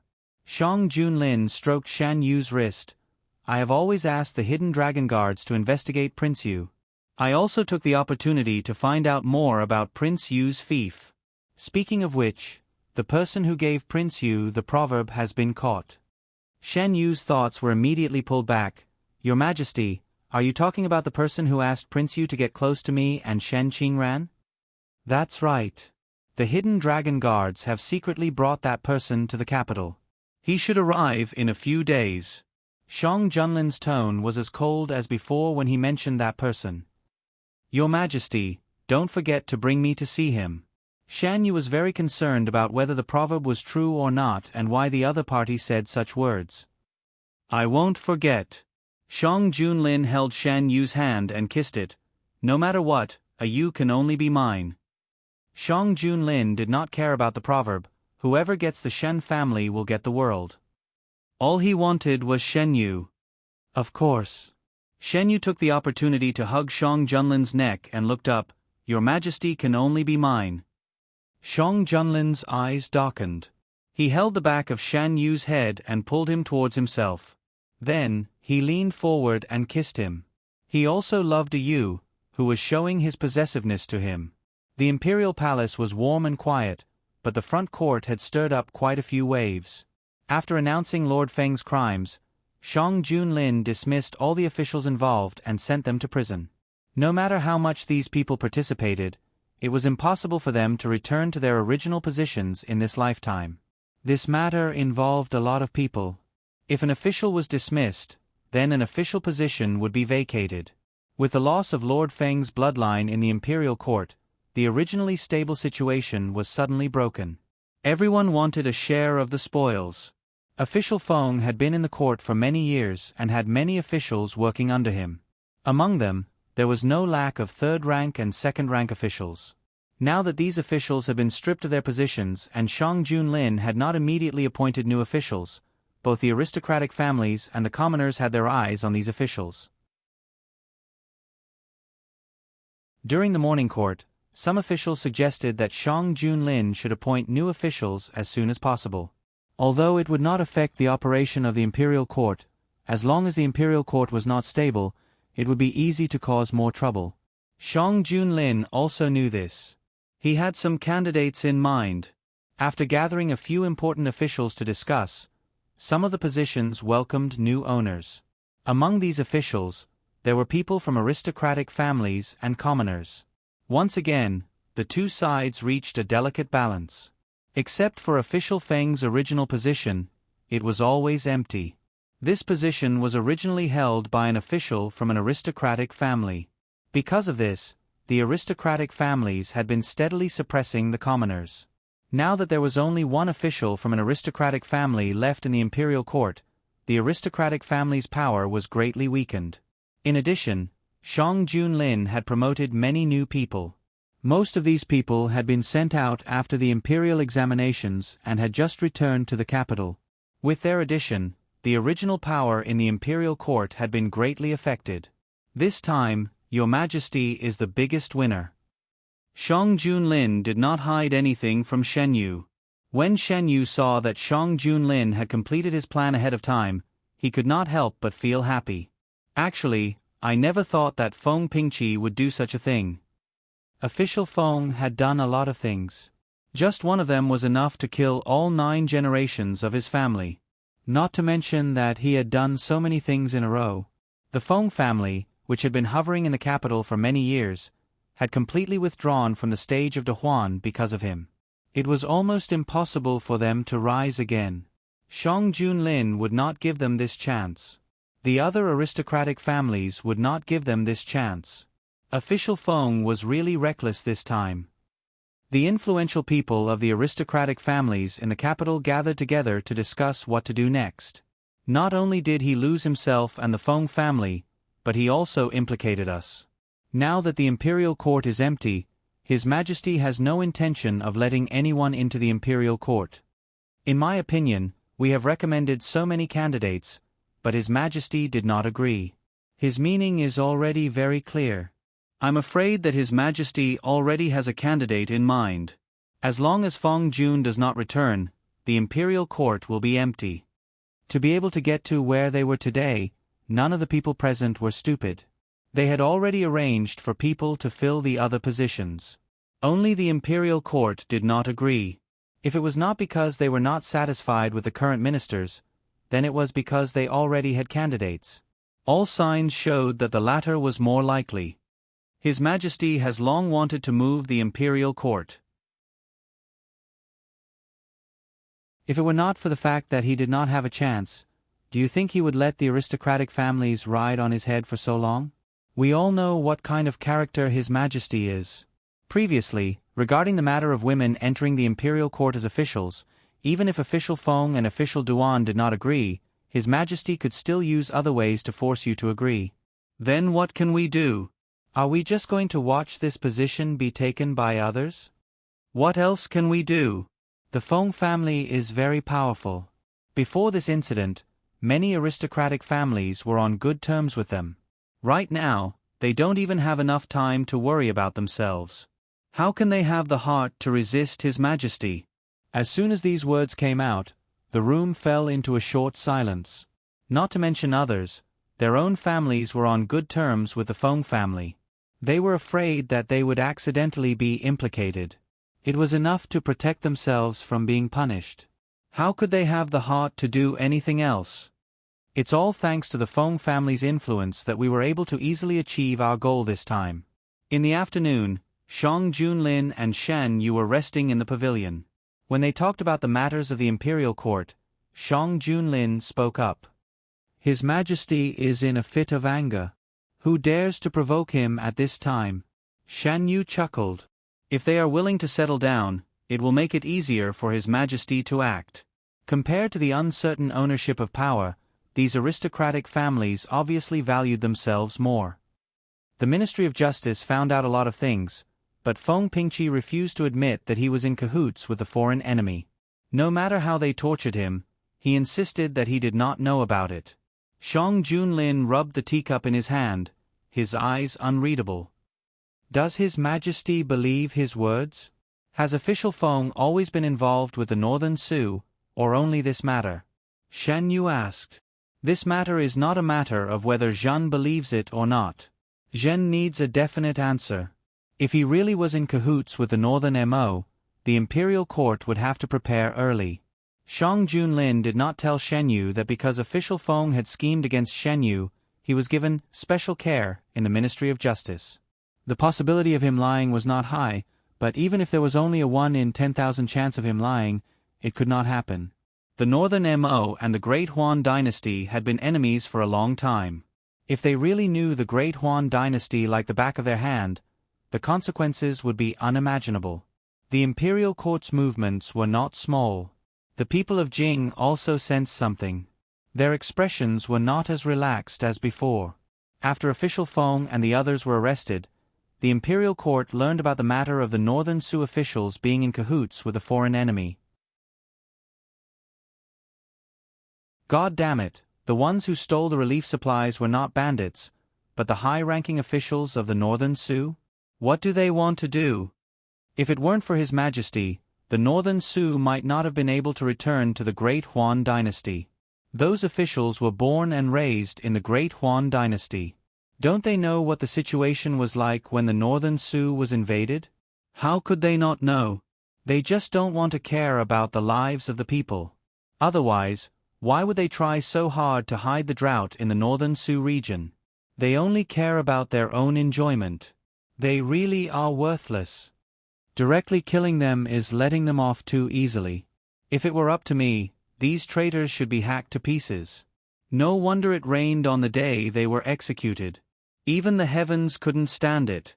It rained as soon as they died. It's all thanks to His Majesty's keen observation that he sent official Feng over to expose their background. His Majesty is naturally wholeheartedly for the people. None of the things taken from the houses of the corrupt officials were put into the national treasury. They were all left in the Northern Sioux region. Because official Feng's matter had not been concluded, it was not announced yet. The neighbors were all talking about the Northern Sioux region. The opera troupe that had been instructed by Shan Yu previously arranged a new play about the Northern Sioux region. After showing it to Shan Yu, it started to perform in the capital. This troop leader really knows how to seize the opportunity. Shan Yu sighed after reading the script presented by the opera troupe. Shang Junlin glanced at it while reading the script. This is based on the play Return to Spring that you were sitting in front of, right? He is indeed a smart person. The story of the play was based on the Northern Sioux region, but it was not exactly the same. It would only make people think about the Northern Sioux region after watching it. Shan Yu finished reading the script and handed it to Mu Shi. Tell them that they can rehearse the play, but there are some places that they can't cross the line. Mu Shi accepted the order and left. Are you as interested in these? Shang Junlin stopped writing and asked curiously. No, it's just that the script was sent over, so I casually took a look.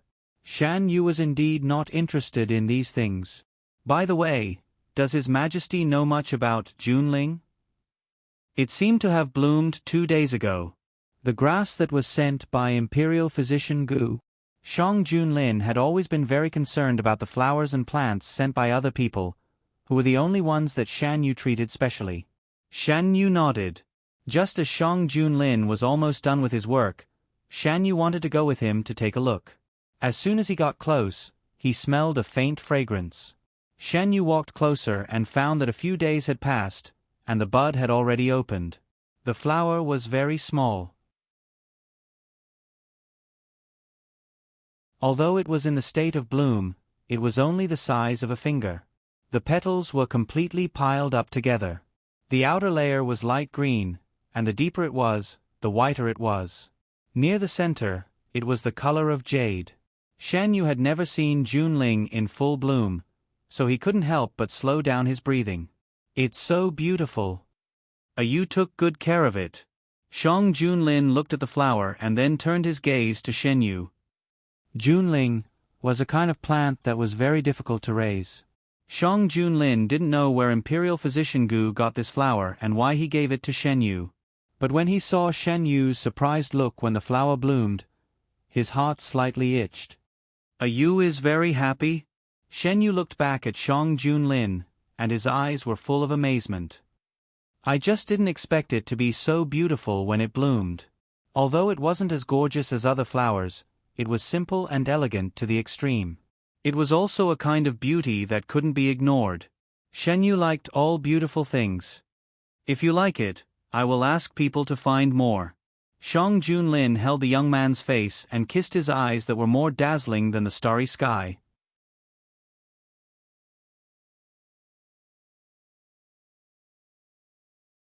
Chapter 139. Shen Yu closed her eyes and felt a warm kiss on her eyelids. The sun shone through the gap and half of it fell on their bodies, as if they were covered with a layer of golden gauze. Shen Yu reached out and grabbed Shang Junlin's collar. She felt the man's breath moving downwards, and finally, their lips touched. Shen Yu's hand, which was tightly holding the collar, fell down weakly. In a trance, her body was lifted into the air. When she came back to her senses, she was already on the bed in the bedroom. What does His Majesty want to do?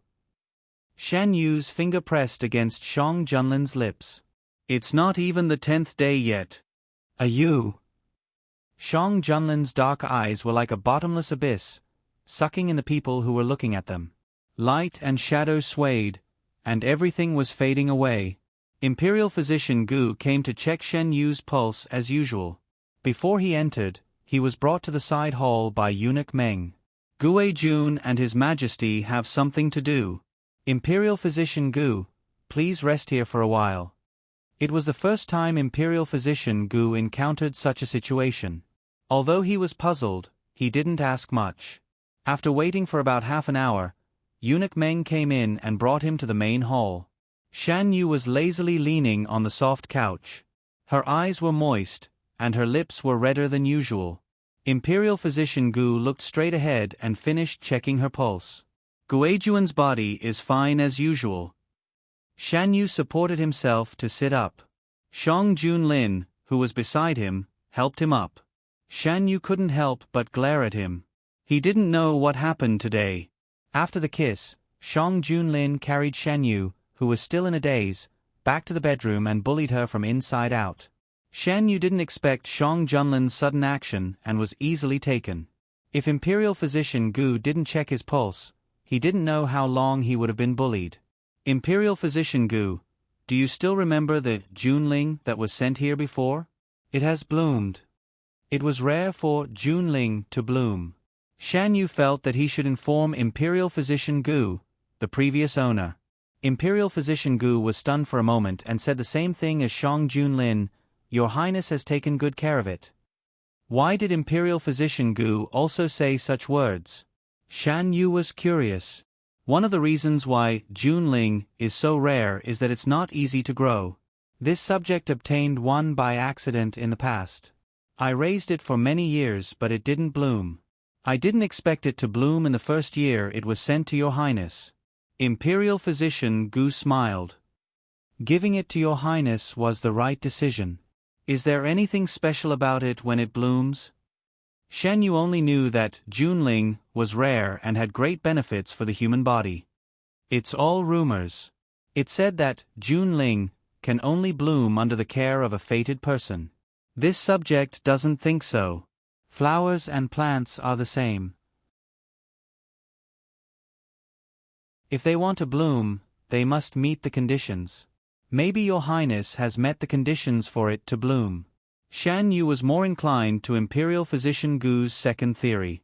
It was like some flowers bloomed once a year and some bloomed once every 3 years. It was impossible for it to bloom before the flowering period. No longer dwelling on the matter of Junling, Shan Yu changed the topic and asked about another matter. Has Imperial Physician Gu received any news about my younger brother?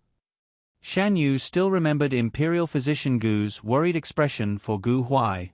At that time, Gu Huai's task was at a critical stage and he couldn't have any contact with the outside world. After the matter was resolved, he didn't know if he thought of a way to send a message to Imperial Physician Gu. Thank you for your concern. This subject received a letter from my younger brother 2 days ago. He went out to handle some matters and will be back soon. Gu Huai had been with him since he was young. When he left for a few days, Imperial Physician Gu was not used to it. After a long time, he got better. After a few more words with Imperial Physician Gu, Shang Junlin's gaze became more and more unfriendly. Shan Yu had no choice but to let Imperial Physician Gu go. Why did your Majesty scare Imperial Physician Gu just now? Shan Yu turned his head and looked at Shang Junlin with dissatisfaction. Why did you keep talking to him? Shang Junlin was even more dissatisfied. He had just eaten a mouthful to satisfy his craving and was interrupted. How could he be nice to him? Your Majesty is really unreasonable. You broke the agreement and blame others. Shan Yu raised his eyebrows and reached out to cover Shang Junlin's eyes. We agreed to meet once every 10 days. Your Majesty, you said it yourself. How many days is it today? Shang Junlin pulled down Shan Yu's hand and bit it lightly. Yu also likes it very much. She keeps clinging to me and won't let go. If your Majesty knows when to stop every time, it's not impossible to make an exception once in a while. Shan Yu cast a sidelong glance at him. Because Shan Yu had agreed to meet once every 10 days, Shang Junlin seemed to release the beast in his heart every time the time was up. It was not that he did not want to restrain himself, but with his sweetheart in his arms and the permission to do it once every few days, he could not control himself at all. It was not easy to have a meal, so he had to eat until he was full. This caused Shan Yu to be bedridden for a day or two every time after they did it. It was only today that Shang Junlin reluctantly stopped because he wanted Imperial Physician Gu to check his pulse. If Yu did not ask to meet once every 10 days, I would not. Shang Junlin coughed and did not continue speaking. Shan Yu understood his unfinished words. He was not really disgusted with this matter. It was instinctive to have intimate contact with the person he liked. He was no exception, but before he could fully adapt to it, Shang Junlin should still be a vegetarian. Shan Yu thought expressionlessly. As if he knew what he was thinking, Shang Junlin held Shan Yu's waist and pulled him into his arms. Shan Yu had just been tormented, and the lingering arousal on his body had not completely dissipated. Under the man's sudden action, he trembled slightly. The redness spread along his cheeks and into his clothes. Shang Junlin's eyes darkened. The hand on Shan Yu's waist massaged gently, relieving the discomfort. Shan Yu squinted his eyes. Your Majesty, do you know how Gu Huai sent the letter back? The drowsy Shan Yu did not forget his curiosity. Shang Junlin's hand paused for a moment. As Shan Yu muttered in dissatisfaction, he continued to massage him. It was sent back together with Feng Jun's letter. Feng Jun only sent that one letter back to the capital, and it was sent back together with the people who had just gone to the capital. Shang Junlin added. Your Majesty, would Lord Feng be surprised to see that Miss Feng also went to Subei? Feng Jai was added later. She was not on the list that was sent to Subei first. If Feng Jun saw her, he would probably think that I was oppressing the Feng family. Feng Jun was surprised that his daughter was sent here without a word. Later, when he saw He Chengyu and Jiang Huiqing, he roughly understood Shang Junlin's thoughts. Lord, our people have already talked with the Northern Desert. They said that they spent a lot of money to buy those things and are not willing to return them to us. They also insisted that they did not collude with the criminal Madame Ho and the others. The official who returned from the Northern Desert reported. What do you think?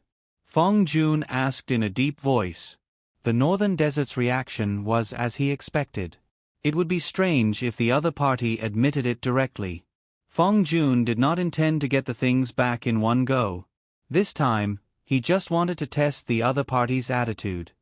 In my opinion, if we want to recover this batch of goods, it is difficult to achieve our goal by negotiation alone. We must give them enough deterrence while negotiating so that they will not be fearless. The others nodded. Why were the Northern Desert people so arrogant? Wasn't it because they did not dare to do anything to the Northern Desert? What if they did not have this backing? Jiang Huiqing and He Chengyu were in charge of investigating the Northern Desert people who had sneaked into Subei. They were newcomers and were not on the list. They simply disguised themselves as ordinary rich people and walked around the city. They got the clues about the northern desert people from Lord Fong Jun that Yaoji had given them. They wanted to see if they could find the hiding place of this group of people through other methods. Those people stayed in Subei, they must have some ulterior motive. Now that the people they have been cooperating with, or should I say the umbrella, are gone, they must find new people to cooperate with. In the restaurant, He Chengyu and Jiang Huiqing sat opposite each other. Jiang Huiqing dipped his finger in water and wrote the word Shang on the table. Brother Chengyu, what kind of people do you think are most likely to be selected? According to Miss Yaoji, those who can get in touch with those people are not only officials, but also some rich merchants. Now that the officials in Subei have changed, the stable relationship between the three parties has lost a corner. There is bound to be some friction. This is our chance. They looked at each other and saw the tacit understanding in each other's eyes. The next day, the business circle in Subei received the news that a generous merchant had come to Subei. It was said that he wanted to come out of Subei to buy some exotic treasures. This was not surprising. Over the years that Dahuan and the northern desert had maintained a peaceful relationship, there had always been merchants entering the northern desert through Subei. Not long ago, there was a merchant surnamed Yen who came out of Subei. It was said that the goods brought by the merchant surnamed Yen were very popular in the northern desert, especially among the northern desert women. With his rich family background, He Chengyu successfully entered the business circle in Subei. Their appointment had not been announced yet, so they acted independently of the government. The only one who knew their movements was Lord Fong. Fong Jiayi stayed by Lord Fong's side to help. The failure of the first negotiation had left a psychological shadow in many people's hearts. Compared to the northern desert, they had more concerns. After all, no one knew how long the northern desert people had been lurking in Subei and how deep their understanding of Subei was. Before they figured this out, they wouldn't be able to do anything. When it came to the candidates for the next negotiation with the northern desert, Fong Jiayi stepped forward. I am willing to give it a try. Well, you are a woman after all. Won't it be inconvenient? What's the difference between a man and a woman in the face of righteousness? Since I dared to speak, I must be confident. Instead of choosing someone who is unwilling to fail again, why don't you let me try? In terms of eloquence, few could compete with Fong Jiayi. After a few words, all the officials were speechless. In the end, they had to admit that Fong Jiayi was more suitable for the negotiation than anyone else. Miss Fong made the right choice this time. When Shen Yu heard the news from Shang Junlin, he couldn't help but laugh. The scene of this girl insulting the Prince of Yu was still vivid in his mind. Shan Yu had never seen the Prince of Yu being insulted like this. Your Majesty, Your Highness, the clothing bureau has sent the clothes. Eunuch Meng walked in with his head lowered. Let them in. As soon as Shang Junlin's voice fell, several palace servants came in with the clothes in their hands. Because of Shang Junlin's attention, these clothes were all made of the best materials, styles, and colors according to Shen Yu's preferences. You, take a look and see if you like it. Shang Junlin walked over with Shen Yu and looked at the clothes one by one. His eyes stopped on a red dress for a long time. Shen Yu touched the clothes. Under the contrast of the fiery red clothes, her skin looked even fairer. Your Majesty seems to like this dress very much. Can I wear it for you tonight?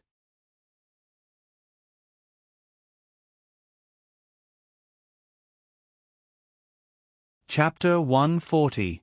The young man's voice was very soft, but there was a hidden hook in his voice, which aroused the beautiful thoughts in his heart little by little.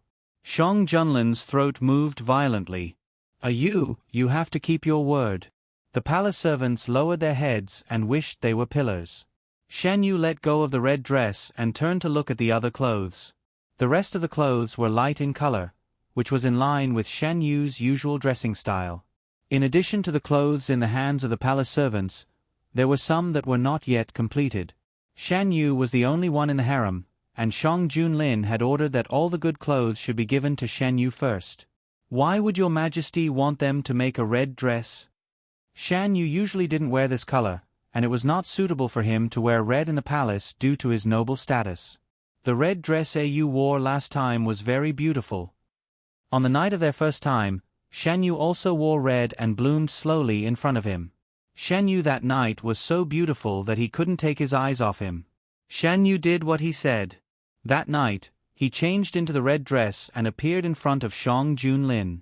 Shan Yu's body had grown a little, and his facial features were more beautiful. Under the contrast of the red dress, he showed a kind of burning beauty. "Your Majesty, do I look good?" Shan Yu approached slowly. From the moment Shan Yu came out in the red dress, Shang Junlin's eyes never moved away from him. His eyes were burning. If the eyes could turn into something tangible, Shan Yu felt that he would be ignited. "Very beautiful." Shang Junlin's voice was low and hoarse, with a strong sense of desire. Unlike last time, Shan Yu was dressed neatly today. His long hair was tied behind his head with a hairband of the same color. The red dress wrapped him tightly, not revealing anything, but it was more attractive. Shan Yu walked towards Shang Junlin. Before she could get close, she was pulled into Shang Junlin's arms. "No matter what a Yu wears, no one can compare to her in my heart." Feeling the change in the man's body, Shan Yu's eyes flashed with a trace of ridicule. "Your Majesty, no matter how nice your words are, we can only watch tonight." Shang Junlin grabbed his wrist and reached into his wide sleeve. 10 days have passed. Shan Yu pressed the man's hand in his sleeve and glanced at him. "Your Majesty, have you forgotten what happened during the day? It was less than 10 days ago." "A Yu." Shang Junlin sucked on her earlobe and ground it with his teeth. The numbness spread from her earlobes, and her Shan Yu trembled. The hand on the man's shoulder unconsciously tightened. A few more wrinkles appeared on the flat black dragon robe. Shan Yu was imprisoned in Shang Junlin's arms and could not escape. She could only let the man kiss her face, lips, neck, all the way down. The red petals unfolded, revealing the white snow inside. Soon, red plum blossoms bloomed on the snow. Shan Yu raised her head high, and her neck drew a beautiful arc. The red string slid down, and her long black hair spread out on the bed. A few strands fell in front of her chest and mixed with the man's hair, making it impossible to tell them apart. Half of her red dress fell on the bed, and the other half fell on the ground. The candlelight was bright, and she could vaguely see a figure moving. Occasionally, she could hear a few suppressed groans. The red candle was lit all night. When Shan Yu woke up the next day, his whole body was in pain. He sat up and didn't know where he pulled. He couldn't help but take a deep breath. Shang Junlin lifted the bed curtain and saw Shan Yu sitting up slowly. He quickly reached out to help him. "Why don't you sleep a little longer?" "What time is it?" Shan Yu slowly sat up with Shang Junlin's help. "It's not noon yet." Compared to the previous times, Shan Yu woke up early this time. Shang Junlin brought the honey water and fed it to Shan Yu. Shan Yu felt even more uncomfortable and ordered Shang Junlin, "Your Majesty, come here and lean on me." Shang Junlin sat on the bed and took Shan Yu into his arms. He put his hand on Shan Yu's waist and massaged it. "Are you still uncomfortable?" "What do you think, Your Majesty?" Shan Yu asked angrily. Last night, he asked Shang Junlin to stop several times. He scolded and cried, but Shang Junlin didn't stop. Instead, he used more force. As long as Shan Yu made a sound, Shang Junlin would become more agitated. Shan Yu had no choice but to try not to make a sound. "A Yu, where do you feel uncomfortable? I'll give you a massage." Shan Yu lay on Shang Junlin's body and let him massage him. It had to be said that Shang Junlin was very talented in this aspect. After the massage, Shan Yu's body was obviously less sore. After the discomfort in his body was relieved, Shan Yu got up from the bed. When he was awake, he didn't like to lie on the bed. Other than on the bed, Shang Junlin would usually do whatever Shan Yu wanted to do. Shan Yu changed his clothes. He was still wearing light blue today. Shang Junlin took the red clothes. He asked Mu Shi, but Mu Shi said she didn't see it. Thinking of the marks left on the red clothes, Shan Yu felt that it was good that she didn't know. It would be best if Shang Junlin threw the red clothes away. He didn't want to wear red clothes in the short term. News from Subei kept coming back. Shen Yu also knew that Jiang Huiqing and He Chengyu were disguised as businessmen and were looking for a breakthrough in another way. Coincidentally, Yan Zhang also sent back news. He had been doing business for many years and had his own connections.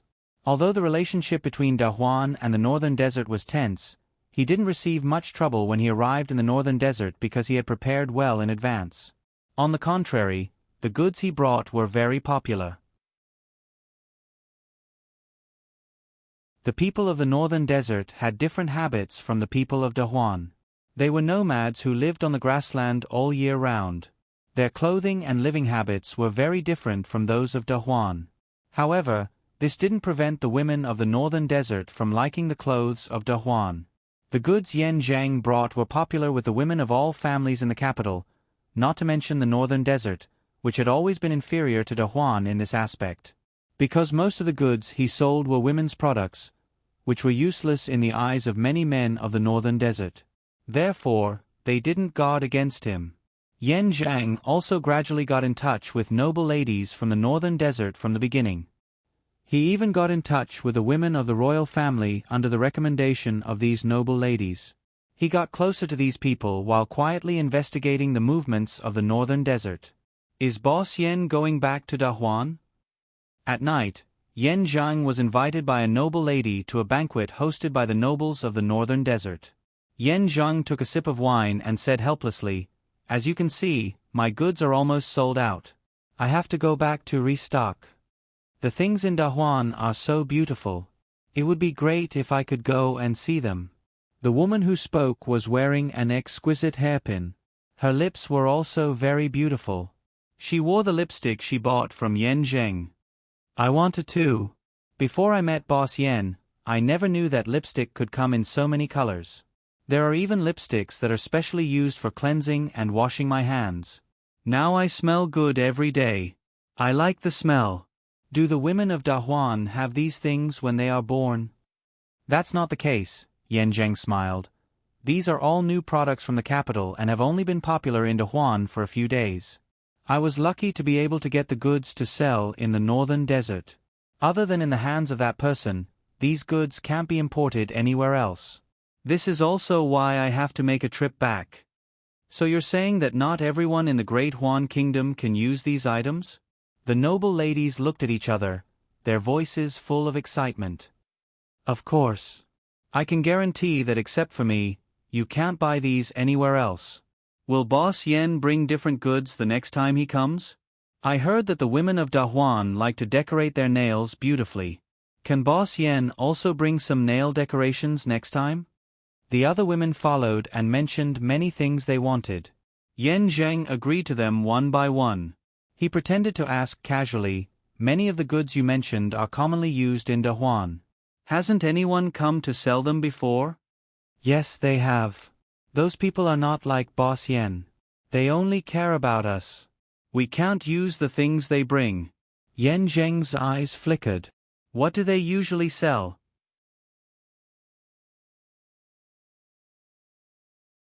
Salt, ironware, tea. The noble ladies had dealt with him for a long time and didn't think much of it. These things are indeed different from what I sell. Boss Yen, don't be like them. Remember to bring more things that are suitable for us next time. At the end of the banquet, many people were drunk. Yan Zheng also took the opportunity to ask for a lot of useful information. Yan Zheng's trip to the Northern Desert could be said to be fruitful. The goods he brought were far more popular than he expected. The return date was also earlier than planned. Yan Zheng brought the caravan back to Dahuan. Because he had a good relationship with many noble ladies, he didn't encounter any difficulties along the way. In the Northern Desert, the status of women was infinitely close to that of men. The power in their hands was no less than that of men. No one would dare to provoke Yan Zheng and his caravan under their protection. When he left, the caravan mostly brought women's products. When he returned, he brought back all kinds of goods that he had bought in the Northern Desert. The goods in Dahuan were very popular in the Northern Desert. Similarly, some goods from the northern desert were also very popular in Dahuan. After leaving the northern desert and arriving at the border of Subei, Yan Zhang used the method that Shan Yu had given him to contact the hidden dragon guards who were hiding in Subei. He told them all the information that he had gathered in Subei. In order to avoid suspicion, he didn't dare to ask too much. However, because of his dealings with the noble ladies, he had a rough understanding of the internal situation of the northern desert. He didn't hide anything and told them everything. After that, he didn't stay in Subei for long. He continued to bring the caravan south. The news from the hidden dragon guards reached the capital earlier than Yan Zhang and his caravan. Ironware, salt. Shang Junlin exerted force with his fingers, causing creases to appear on the secret letter. These are all prohibited from being sold to other countries. Looking at the news from the hidden dragon guards, they have made more than 1 or 2 transactions. These people might be related to the people from the northern desert who stayed in Subei. Is there any progress with Master Fong? The officials led by Fong Jiai had a second negotiation with the northern desert. This time, the result was very smooth. They are willing to send the goods back. However, they haven't found anything that can be used against the people hiding in Subei. Subei had just experienced a disaster. On one hand, to stabilize the people's hearts, and on the other hand, to not alert the enemy, this matter wasn't made public. Only those who were involved in it knew the inside story. Speaking of which, Fong Jiai contributed a lot to the success of this negotiation. According to the news from Subei, at the beginning, the people from the northern desert saw that the negotiator was a woman and laughed at her. In the end, Fong Jiai shut them up with just a few words. Later on, she was even more skillful and forced the other party to retreat. Shang Junlin stroked Shan Yu's hair. Thanks to a Yu suggestion, Dahuan has gained another powerful member.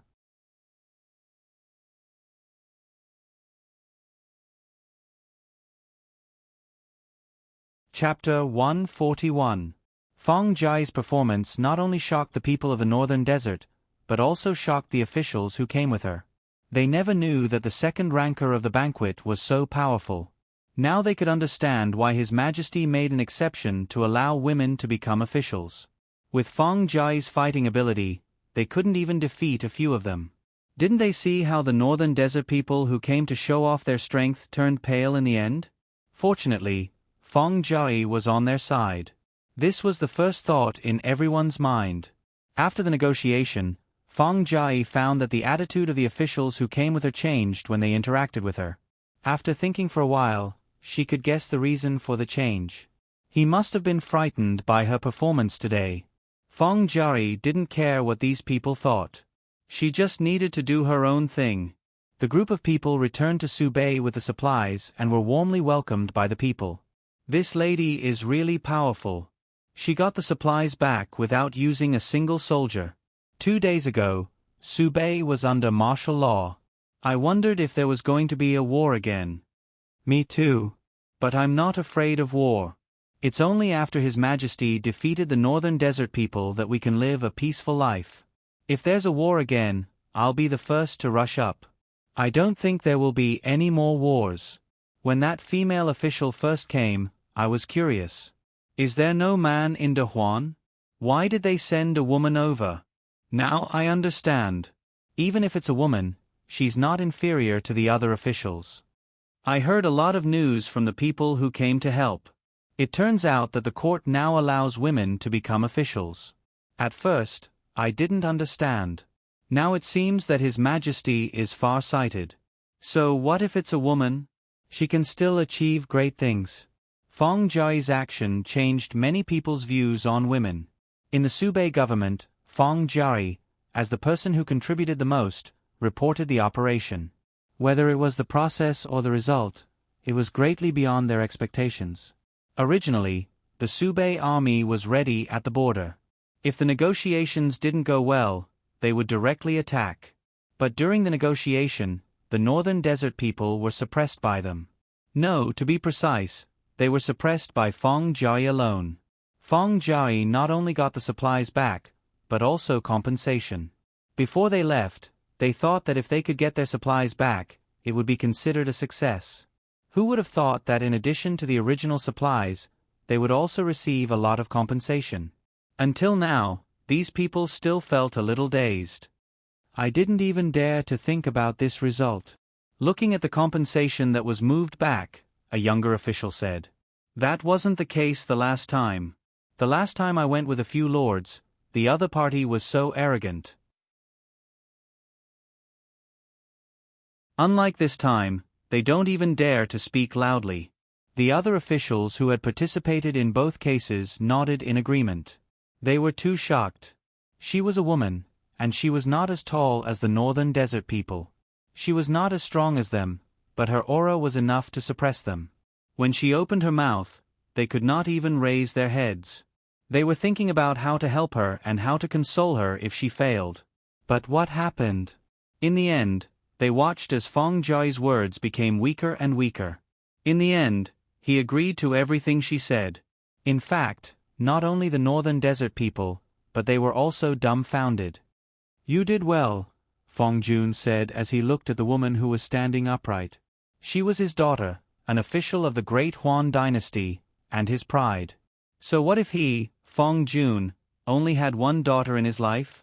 His daughter was not worse than anyone else. This is what this official should do. Feng Jia was neither servile nor overbearing. How did you think of getting the other party to compensate? Feng Jia did not mention this matter to Feng Jun from beginning to end. At first, this official was not sure if I could do it. Later, when I met with the other party, I realized that it was not as difficult as I imagined. Since the other party was willing to admit their mistakes, they naturally had to take responsibility for their wrongdoings. So you made the other party pay a heart-wrenching amount of compensation? The officials who heard the conversation were in a daze. Well done. Feng Jun patted Feng Jia on the shoulder. Our De Huan officials should be like this. The others came back to their senses and nodded. That's right, they had De Huan behind them. No matter what, they could not tarnish De Huan's reputation. All right, thank you for your hard work on this trip. This official has already booked a banquet at the largest restaurant in Subei to welcome everyone. Official Feng's words were met with unanimous approval. The group of people changed out of their official robes and arrived at the restaurant in a grandiose manner. Feng Jia was clustered in the center. Now, everyone did not care about the difference between men and women. Their admiration for Feng Jia made them temporarily put aside their gender concerns. So what if she was a woman? They only knew that Feng Jia had made a great contribution this time. Feng Jia picked up the wine cup and drank it in one gulp. When she put down the cup, there were a few more people around her. Darren, let us toast you. Do you have something to say to me? Feng Jia saw their sparkling eyes and took the initiative to ask. Yes. One of them mustered up the courage and looked straight into Feng Jia's eyes. We want to tell Darren that we admire Darren very much. Yes, yes. The others nodded vigorously. Feng Jia nodded. Also, we were not able to see the negotiation this time. Could Darren tell us what happened at that time? This time, not only them, but the people in the other seats also pricked up their ears. Even the people who went with them looked over curiously. Feng Jia looked at them one by one, and finally looked at Feng Jun. Feng Jun nodded at her. Feng Jia stood up. At that time, it was like this. The hall quieted down, and only Feng Jia's voice echoed. Following her description, they seemed to have returned to the scene of the negotiation once again.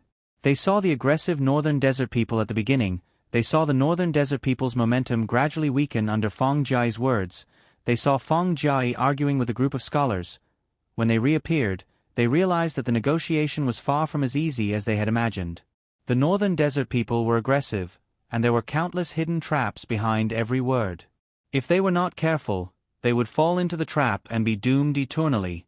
But Feng Jia was calm from the beginning to the end. She used offense as defense and was not afraid of any trap. She forced the northern desert people to retreat and defend themselves. Because of this, Feng Jia took the initiative little by little. They could not help but ask themselves, if they were present at that time, would they be able to do what Fong Jai did? No. This victory belonged to Fong Jai. No one could replace her. Miss Fong is very talented in this area. After listening to the entire process of the negotiation, Shen Yu sighed. Your Majesty can't let her talent be buried. What do you think about letting her enter Honglu Temple? Honglu Temple was an organization in Dahuan that was responsible for foreign affairs. The officials there had relatively little involvement with the imperial court and were mainly responsible for connecting with other countries. Does Your Majesty still want her to stay in Subei? Staying in Subei was to accumulate experience. If she went to Honglu Temple, it would not make much difference whether she stayed in Subei or not. Let's wait for the matter in Subei to end first. If we really catch the northern desert people hiding in Subei, it will be good for Fong Jai to stay there. Shen Yu instantly understood Shang Junlin's idea. When they caught the northern desert people hiding in Subei, they would definitely connect with the northern desert. No matter what, the northern desert had to give Dahuan an explanation. If Fong Jai stayed there, based on the success of this negotiation, she would definitely be arranged to deal with this matter when the time came. Your Majesty is very thoughtful. With this premise, if she enters Honglu Temple again, those officials will have nothing to say. They wanted to stop her, but she had really made a great contribution. Even if they did not want to admit it, they could only pinch their noses and accept it. Shang Junlin was reviewing the memorials. Shan Yu was sitting beside him, bored. He casually flipped open one of the memorials that hadn't been reviewed and made a sound of surprise. What's wrong? Shang Junlin looked up. Your Majesty said before that you want to set up an examination different from the imperial examination to select people who can enter the Ministry of Works. How is it going? Originally, the Ministry of Rights was already preparing for it to be held this autumn. However, too many things happened this year, so the scale was reduced. It will only be held in the capital. Some people will be selected to enter the Ministry of Works and see if there is anything that can be improved. Shang Junlin took the memorials from Shan Yu's hands and found that it talked about this matter. The memorials were written by the Minister of Works, asking for the specific date of the examination. Shen Yu only remembered this when he saw it. There were 3 dates initially, which were September, October, and November. Now that September had passed, they could only choose October or November. If it's set in October, will there be enough time? If the scale is smaller, there's still time. This matter has already been leaked to the public. The necessary preparations should be almost done. Since ancient times, no dynasty had done such a thing. The imperial examination was to select talents to enter the imperial court as officials. However, this examination was different. It was equivalent to giving an officially recognized title. It didn't have any real power. Other than entering the Ministry of Works or a new department that had little to do with the imperial court in the future, it had no other use. Because of this, the focus of this examination wasn't on education, but a certain skill. As long as you had a skill, you could participate in the examination. After passing the examination, you could choose whether to enter the Ministry of Works or not. Then let's do it earlier. I think the Minister of Works is almost asking Your Majesty to send more people to him. Shan Yu had seen the Minister of Works pass the memorials several times and felt that the Ministry of Works didn't have enough people. Now that the Ministry of Works had money and technology, the Minister of Works had finally found an opportunity. He wouldn't give up until he made some achievements. Okay, then let's set the date at the end of October. Shang Junlin wrote a comment on the memorials. Shen Yu flipped through a few more memorials. After a few glances, he put them back uninterestedly. He picked up the unfinished storybooks and continued reading. Halfway through, Shen Yu thought of something and poked Shang Junlin's arm. The man raised his head and looked at him in confusion. Your Majesty, do you still remember the storybooks we read the first time we left the palace? Why haven't I seen anything similar after that? Shen Yu supported his chin with one hand. His eyes were full of confusion. The storybooks he read were all popular in the capital. It didn't make sense that there wasn't a single one. Are you is talking about the one that was written based on us? Shan Yu nodded. Are you wants to read it? Shang Junlin had a subtle expression on his face. Your Majesty, don't you think it's quite interesting? The literary talent is also not bad. Maybe we can learn something useful from it. Shan Yu's voice became lower and lower. This was because he saw Shang Junlin take out a few books from a hidden compartment and put them in front of him one by one. I didn't know that you would be interested in this.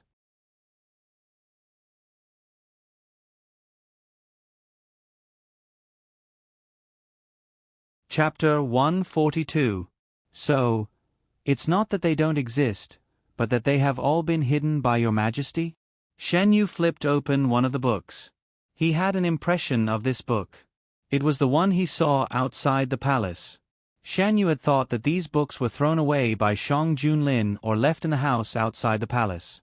He did not expect them to be so close to him. He was speechless for a moment. I thought you wouldn't want to see them. Shang Junlin stopped looking at the booklets and picked up one of the books. Why would your Majesty think so? Shan Yu looked away from the book and turned to Shang Junlin, a trace of curiosity flashing in his eyes. Shang Junlin did not answer his question. Instead, he said, if you don't mind, I won't keep them for you in the future. Shan Yu stared at Shang Junlin without blinking. He looked at the scarlet color that crept up from his neck to his cheeks. Shan Yu smiled. Did your Majesty really keep them for me because you were worried that I would not be able to accept them? After the last time, I thought that your Majesty would not allow them to continue writing.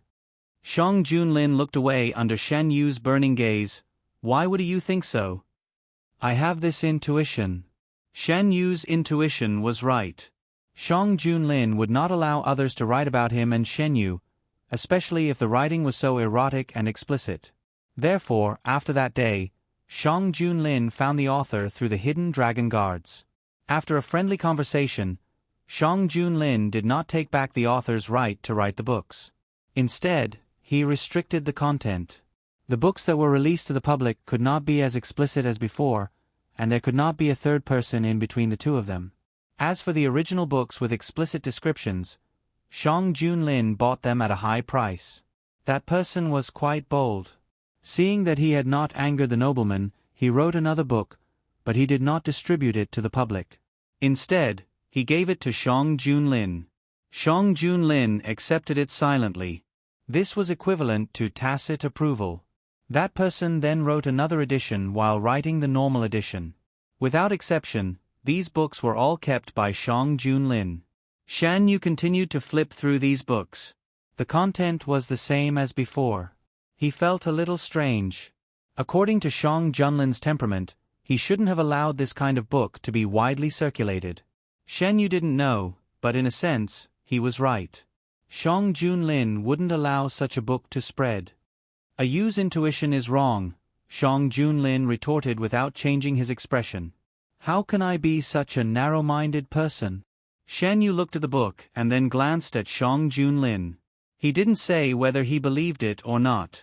He didn't intend to argue with Shang Junlin on this matter. With the new novel, Shan Yu didn't bother Shang Junlin anymore. He was quite interested in the follow-up of the novel.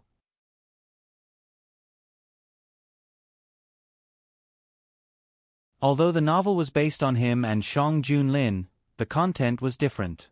The person who wrote the novel was very skillful. The two protagonists were described very vividly. No wonder it was so popular. Shan Yu half leaned on the soft couch and slightly lowered his head. A few strands of hair fell from his cheeks and disappeared into his light-colored clothes. His white and slender fingers pressed on the pages of the book. He was more beautiful than any jade Shang Junlin had ever seen. Putting down the booklet in his hand, Shang Junlin walked over and held Shan Yu's hand. Shan Yu was interrupted. He raised his head in confusion. Your Majesty? Shang Junlin lifted Shan Yu's chin and leaned over to kiss him. This situation is just right. Shan Yu was stunned for a moment, but he didn't refuse the kiss. Shang Junlin's kiss was very gentle at first. After receiving Shan Yu's response, he suddenly increased the intensity of his kiss. Shan Yu snorted. His hand that was pressed against Shang Junlin's chest turned into a push. His other hand was still under Shang Junlin's palm. The hot temperature began to spread from the place where they touched. After the kiss, Shang Junlin sat on the soft couch and held Shen Yu in his arms. Shen Yu's breath was unstable. He leaned on Shang Junlin's shoulder and panted slightly. "Why did your Majesty suddenly kiss me? Didn't you say that he wanted to use the content of the novel as a reference?" Shang Junlin picked up the novel that Shen Yu crumpled and put it in front of Shen Yu. "Just in time. We can try it." Shen Yu looked down and hurriedly looked away. Reading by himself and being held in someone's arms were two completely different levels of stimulation. "You, do you want to try it?" "I will only do what is in the novel." Shang Junlin leaned close to Shen Yu's ear and said in a coaxing tone, You can stop it at any time." Shen Yu was imprisoned in Shang Junlin's arms. His fragile neck was also in Shang Junlin's hands. He trembled with Shang Junlin's movements. The familiar feeling aroused the heat in his body. "Your Majesty, you have to keep your word." It turned out that sometimes, Shang Junlin's words couldn't be trusted. Shen Yu lay on the soft couch. Under the influence of the aftertaste, his eyes were a little unfocused. Shang Junlin was like a hungry wolf. After biting a piece of meat, he refused to let go. "I'll carry you to wash up." Shang Junlin strode in with a satisfied face. Shen Yu turned his neck with difficulty. He didn't want to speak. He was sweating all over. His clothes were sticking to his body. For someone who loved cleanliness, this wasn't a good experience. Shang Junlin picked him up and said, "Didn't you say that you want to try it? Why are you not willing now?" "I'll keep my word this time. It's fine if you don't want to wash up." Shang Junlin pretended to carry Shen Yu to the bed. Shen Yu's eyes widened. He angrily bumped Shang Junlin and said, "I'm going to wash up." Shang Junlin had a strange obsession in certain aspects. Shen Yu resisted several times, but it only made things worse for him. In the end, he simply couldn't be bothered. Shen Yu used to be in a state of drowsiness or semi-drowsiness most of the time. It was very rare for him to be awake like today. Shen Yu didn't breathe a sigh of relief until he was put into the bathtub. Shen Yu's fatigue was effectively relieved under the hot water. He slowly breathed a sigh of relief. He leaned against the edge of the bathtub and half closed his eyes. Suddenly, Shen Yu opened his eyes and asked, "What is your Majesty doing?" Shang Junlin held Shen Yu's shoulder with one hand and dipped the other into the water. "If you don't clean up, you'll get sick." Shen Yu's fingers on the edge of the bathtub tightened. The redness on his skin deepened. This feeling was too strange. Ripples appeared on the surface of the water. Finally, after the bath, Shen Yu was carried out. His whole body was soft. His porcelain-like skin was dyed light pink. It was unknown whether it was soaked in the hot water or for some other reason. After fooling around for a day, Shang Junlin's official business was delayed. He didn't want to be too far away from Shen Yu, so he didn't put Shen Yu on the bed. Instead, he carried him back to the soft couch. After a while, the dirty things on the soft couch were taken away by the palace servants and replaced with clean ones. Shen Yu was held in his arms and read the booklets with him. During this period, they ordered a meal. It was all good food. After the meal, Shen Yu was lazy and didn't want to move. Shang Junlin put away the booklets. It just so happened that Shen Yu didn't want to see them for a while. The sky gradually darkened. Shen Yu yawned. Shang Junlin put down the booklets in his hands and asked, "Are you sleepy?" "A little." At night, some people were falling asleep, while others were just starting to get busy. Subei, He Chengyu and Jiang Huiqing changed into luxurious clothes. Under the guidance of the servants, they walked into a seemingly inconspicuous house. They used their new identities to travel in Subei for many days. Finally, they found an opportunity to establish a relationship with a local businessman. He Chengyu was born in an aristocratic family and had always been cultivated as the family's heir. The He family had a lot of businesses outside. As the next family head, he was no stranger to the business world. Jiang Huiqing had even asked him if his family was in the business because of how skillful he was at it. He Chengyu laughed and said, "If my family was in the business world, I wouldn't be here today." Jiang Huiqing thought about it and felt that it was true. He quickly apologized. Jiang Huiqing couldn't help but suspect that He Chengyu was really a businessman. Seeing how He Chengyu was acting like he was a rich businessman, Jiang Huiqing couldn't help but wonder if He Chengyu was really a businessman. A businessman's behavior was much better than that of a scholar. While his thoughts were running wild, the two walked through the corridor and arrived at the main hall. Jiang Huiqing quickly collected his thoughts and looked around without leaving a trace. The house looked ordinary from the outside, but after entering, he discovered that it was a completely different world inside. There were fake mountains, flowing water, and winding corridors. Everything was unique. "Brother Gu, you're finally here. Come in quickly." Both of them used fake names. He Chengyu pretended to be the older brother and had all the right to speak. Jiang Huiqing was the younger brother who followed the older brother out to gain experience. After entering the inner hall, the sound of music and the smell of wine assaulted the two of them. The lights were brightly lit, and the atmosphere was blissful. Dancers dressed in thin clothes danced gracefully to the music, the bells on their bodies jingling as they danced. He Chengyu led Jiang Huiqing to a person he had befriended recently. "I'm late. I'm willing to drink a cup as punishment."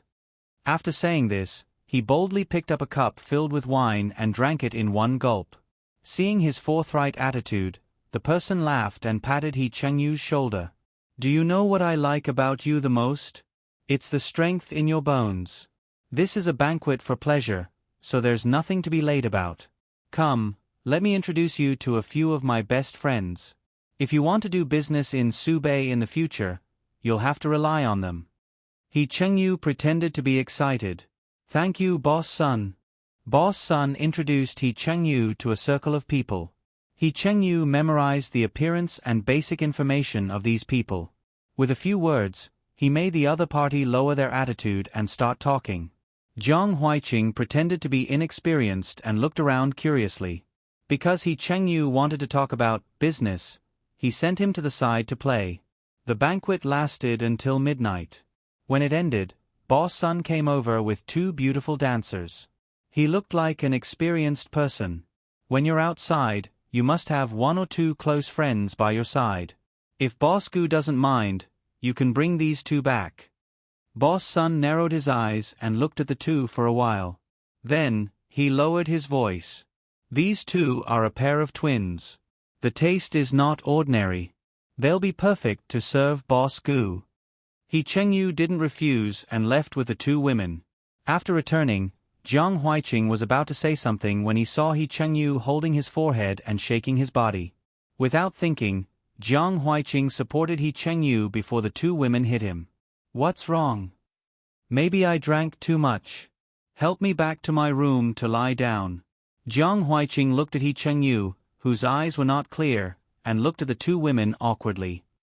"What about these two? Let them rest in the room in the south for the night. I have a terrible headache. We'll talk about the rest tomorrow." Jiang Huiqing hurriedly handed the two women to the servant and then helped He Chengyu back to his room. "Do you need me to bring a bowl of hangover soup?"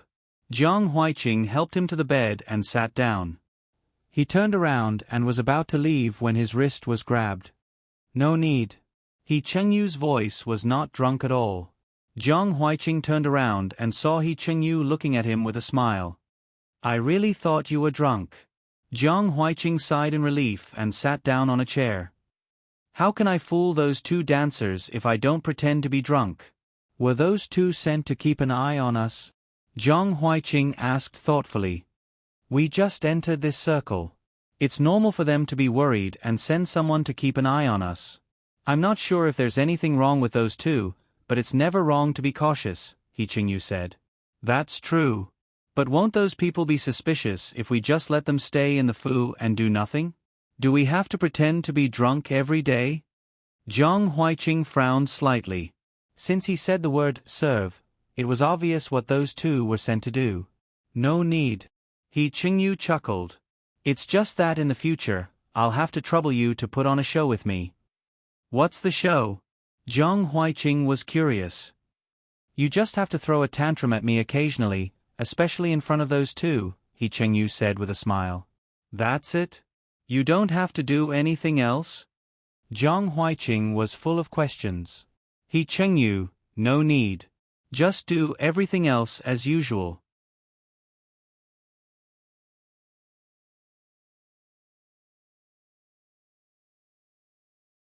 Chapter 143. Zhang Huiqing didn't know why, but he still agreed. I found something strange today. These dancers aren't all from Dahuan. Since He Chengyu wasn't drunk, Zhang Huiqing started to talk about business. While He Chengyu was talking with the bosses, Zhang Huiqing wasn't idle either. He looked like he was wandering around out of curiosity, but he was actually observing the entire banquet. And the utensils at the banquet. Many of them aren't from Dahuan. They're closer to what the northern desert people use. I didn't find anything wrong with the merchants who attended the banquet. We can't rush this. They're still suspicious of us, so they can't directly show too many things that are wrong. We can only be considered part of the inner circle after we pass their test. Some things had to be done slowly. They couldn't be rushed. There were 2 more women in the residence. It didn't seem any different from before, except that Zhang Huiqing had to throw a tantrum at He Chengyu when the 2 were around. Every time the 2 women tried to get close to He Chengyu, they were interrupted. After a few times, they vaguely sensed something and stopped approaching them. He Chengyu still went out to attend the banquets of Boss Sun and the others from time to time. Zhang Huiqing didn't need to deal with these people, so he secretly observed. After returning, the 2 locked themselves in the room to check the clues they found. Time passed in the blink of an eye. After receiving Shang Junlin's accurate reply, the Ministry of Works started to prepare for the examination. Because this examination was only to select people to enter the Ministry of Works, the Ministry of Rights didn't participate much. The specific process has been temporarily confirmed. I'll go to the palace to report to His Majesty. If there are no other changes, we can start preparing for the examination. The Minister of Works gathered everyone in the Ministry of Works and talked about this matter. This was a big deal for the Ministry of Works. It was also a big deal for the common people. Have you heard about what happened recently? This kind of examination is unheard of. You can enter the Ministry of Works without taking the Imperial exam, as long as you have a skill. I want to give it a try. This news has been around for a long time, right? Is it accurate this time? It's been reported in the People's newspaper, so it must be accurate. But the date hasn't been set yet. They only said to let interested people prepare first. Do you want to give it a try? The newspaper said that as long as you know a skill, you can go. I only know how to do carpentry. I don't know if I can do it. For a time, there was a lot of discussion among the people about this examination. The People's newspaper wrote it very clearly. Without any rumors, the people accepted this examination very well. Many people had already started to think about which skills they could use. During the morning court session, the Minister of Works brought up the matter of the examination. Because this matter would not affect the power of the Imperial Court, there were not many people who objected. The time was set. After the court session, the ministers caught up with the Minister of Works. Has the minister been busy with this matter all this time? The Minister of Works nodded. Recently, we've been busy with the construction of roads and buildings, so we're really short on manpower. If any of you have subordinates that you can borrow, you can send them to the Ministry of Works. The person who caught up said in an embarrassed tone, everyone has been busy recently. I see. The Minister of Works lost his enthusiasm at a speed visible to the naked eye. Forget it, I'll go and talk to the Minister of Rights about the assessment. They're more experienced. The Minister of Works did not care about their urging him to stay and strode away. He did not lie. He had originally planned to talk to the Minister of Rights about the assessment. If he had not been stopped by these people, he might have already caught up with the Minister of Rights. Compared to the Ministry of Works, the Ministry of Rights had more experience in this area. If they know that Her Majesty is planning to establish a new power that is independent of the imperial court, they definitely won't let go so easily. Shen Yu and Shang Junlin sat at a stone table under a big tree. There were snacks and tea on the table, all of which were to Shen Yu's taste. This matter, we'll talk about it after the results of the Ministry of Works assessment are out. Shang Junlin slowly sipped his tea. Implementing it only in the Ministry of Works and implementing it in the entire Dahuan were two different concepts. There were more and more problems to consider. Shan Yu was clear about this point. He believed that Shang Junlin would be able to handle this matter well. There were so many officials in the imperial court, and they were not paid for nothing. Your Majesty, I have a bookstore under my name. They have researched a new printing method. If it can be implemented in Dahuan, it will be more convenient than the original method. It will also not be like the original method, where it can only be abandoned after it's used up. This method is called movable type printing. This was also the technology that Shan Qingran had provided to the King of Yu in his previous life. Shan Yu had thought of this when he was writing a newspaper in the imperial court. However, he had not come into contact with this technology in his previous life, so he could only extract the main points from the content in his memory. Therefore, he did not directly tell Shang Junlin. He had sorted out the method and handed it to his bookstore. 2 days ago, news came from outside the palace that the effect he wanted was achieved. Shen Yu then mentioned it in front of Shang Junlin. Is it the bookstore's research or the idea provided by a Yu? Shang Junlin's question hit the nail on the head. It is whatever your Majesty thinks it is. Shen Yu did not admit or refute. I am also very curious about the effect. Does your Majesty want to see it? Zhan will summon them into the palace. Shang Junlin paused for a while and then continued, or we can go out of the palace to see it. Does your Majesty have time to go out of the palace? Counting the days, they had not gone out of the palace for a long time. Shang Junlin had been very busy during this period of time. Shan Yu did not want to go out of the palace alone, so he stayed in the palace. Zhen will see if I can spare an afternoon. He was somewhat interested in Shan Yu's words. The production of the newspaper was completely funded by the imperial court. Because it had to be published every 1 or 2 days, it consumed a lot of material and financial resources. The Minister of Revenue had been talking about this matter many times. If this method can make the Minister of Revenue stop talking about how the newspaper is too expensive, it will be better. Is the National Treasury short of money recently? Shan Yu did a rough calculation. The newspaper should not be so expensive that the Minister of Revenue would complain about it every day. For the time being, there is no shortage. With the method you thought of before, most of the relief money comes from the people, so the National Treasury is not damaged. It is just that the Minister of Revenue, he will complain about everything that does not make money. Speaking of the Minister of Revenue, Shang Junlin was also somewhat helpless. He did not know if it was because of the position of the Minister of Revenue or some other problem. Before the Minister of Revenue was the Minister of Revenue, Shang Junlin had not seen him like this. Stingy. The nature of the people's daily determines that it cannot be used for profit. However, it is not impossible. Your Majesty can publish a newspaper that is different from the people's daily at the same time. Like how Yen Zhang sponsored the Ministry of Works, let interested merchants pay a sponsorship fee and then open up a section in the newspaper to introduce the goods these merchants sell. Shan Yu thought for a while and suggested, a Yu and the Minister of Revenue should have a lot of common topics, especially in the area of making money. Am I not helping His Majesty solve his problems? If it were not for your Majesty, I would be too lazy to think about these things. Shan Yu tilted his head, his eyes sparkling. Shang Junlin's heart felt warm. I know a Yu's intentions, and I will not disappoint you. The man's tone was solemn. Shan Yu was stunned. He did not understand why Shang Junlin suddenly changed the topic. However, he still followed Shang Junlin's words and said, Your Majesty's words are golden. In the future, there will be a day when you go back on your words. Otherwise, I will be angry. How could I bear to do that? He could not wait to dote on him. How is Subei? When will official Fong come back? Shan Yu and Shang Junlin had been reading memorials for the past few days. They had seen a lot of memorials that talked about another position in the cabinet. Entering the cabinet was the dream of almost all civil officials. It represented not only power, but also a kind of recognition.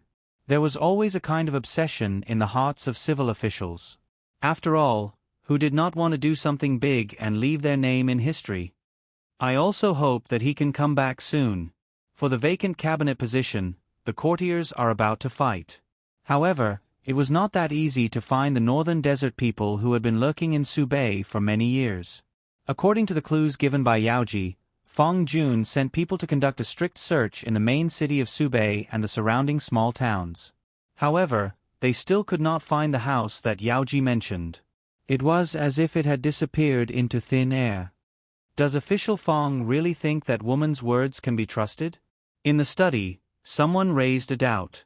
It was not that they wanted to suspect anything, but after so many days of searching, they really could not find any clues. What if this matter was a lie from the beginning? Then everything would make sense. Why could they not find the house even after turning the main city upside down? Because there was no such house from the beginning to the end. Whether it is trustworthy or not, this matter needs to be taken seriously. They were able to lurk in Subei for so many years without being discovered by anyone. It is enough to show that they can integrate well into Subei. It is normal that we can't find them easily, Fong Jun said lightly. You are right, official Fong. I have misunderstood. Don't say such things again in the future. Yes. Fong Jun did not doubt Yaoji's words. However, according to the news that the merchant who came back from the northern desert asked the hidden dragon guards to bring back to him, Yaoji's words were very credible. They could not find any useful clues for the time being. They could only hope that Chengyu and Jiang Huiqing could find some clues. Recently, Jiang Huiqing felt that something was not right. Especially every time he went to a banquet with Chengyu, those people looked at him. Although they were very subtle, he could feel that there was something else behind it. Also, in the residence, the two women did not go near them anymore. He sat on one side, bored. On the other side, Chengyu was talking business with Boss Sunday. If this business could be done, they would really enter the business circle of Subei. I didn't know that you were in that kind of relationship before. Did the two women I sent to you cause you trouble? After the business discussion, Boss Sun took the initiative to talk about the two dancers. I threw a tantrum, but it has been dealt with. Chengyu raised his wine cup and covered the smile on his face. Look at how I handled it. If it is inconvenient for you, you can just tell me directly. How about this? I will take the initiative to give you 10% of the profits for this cooperation as an apology for what happened before. Boss Sun looked guilty. I didn't say it. It is not your fault. Chengyu and Jiang Huiqing's movements were immediately reported to the palace through the hidden dragon guards. Their plan is very successful. I think they will find the clues of the people from the northern desert earlier than Fong Jun. Shang Junlin put down the secret letter and said. Shan Yu's attention could not help but fall on another matter. Is the top scholar deliberately tricking Huiqing? You're tuning in to the Narrate and Escape YouTube channel. Don't forget to subscribe and join us on this journey to catch the most captivating stories.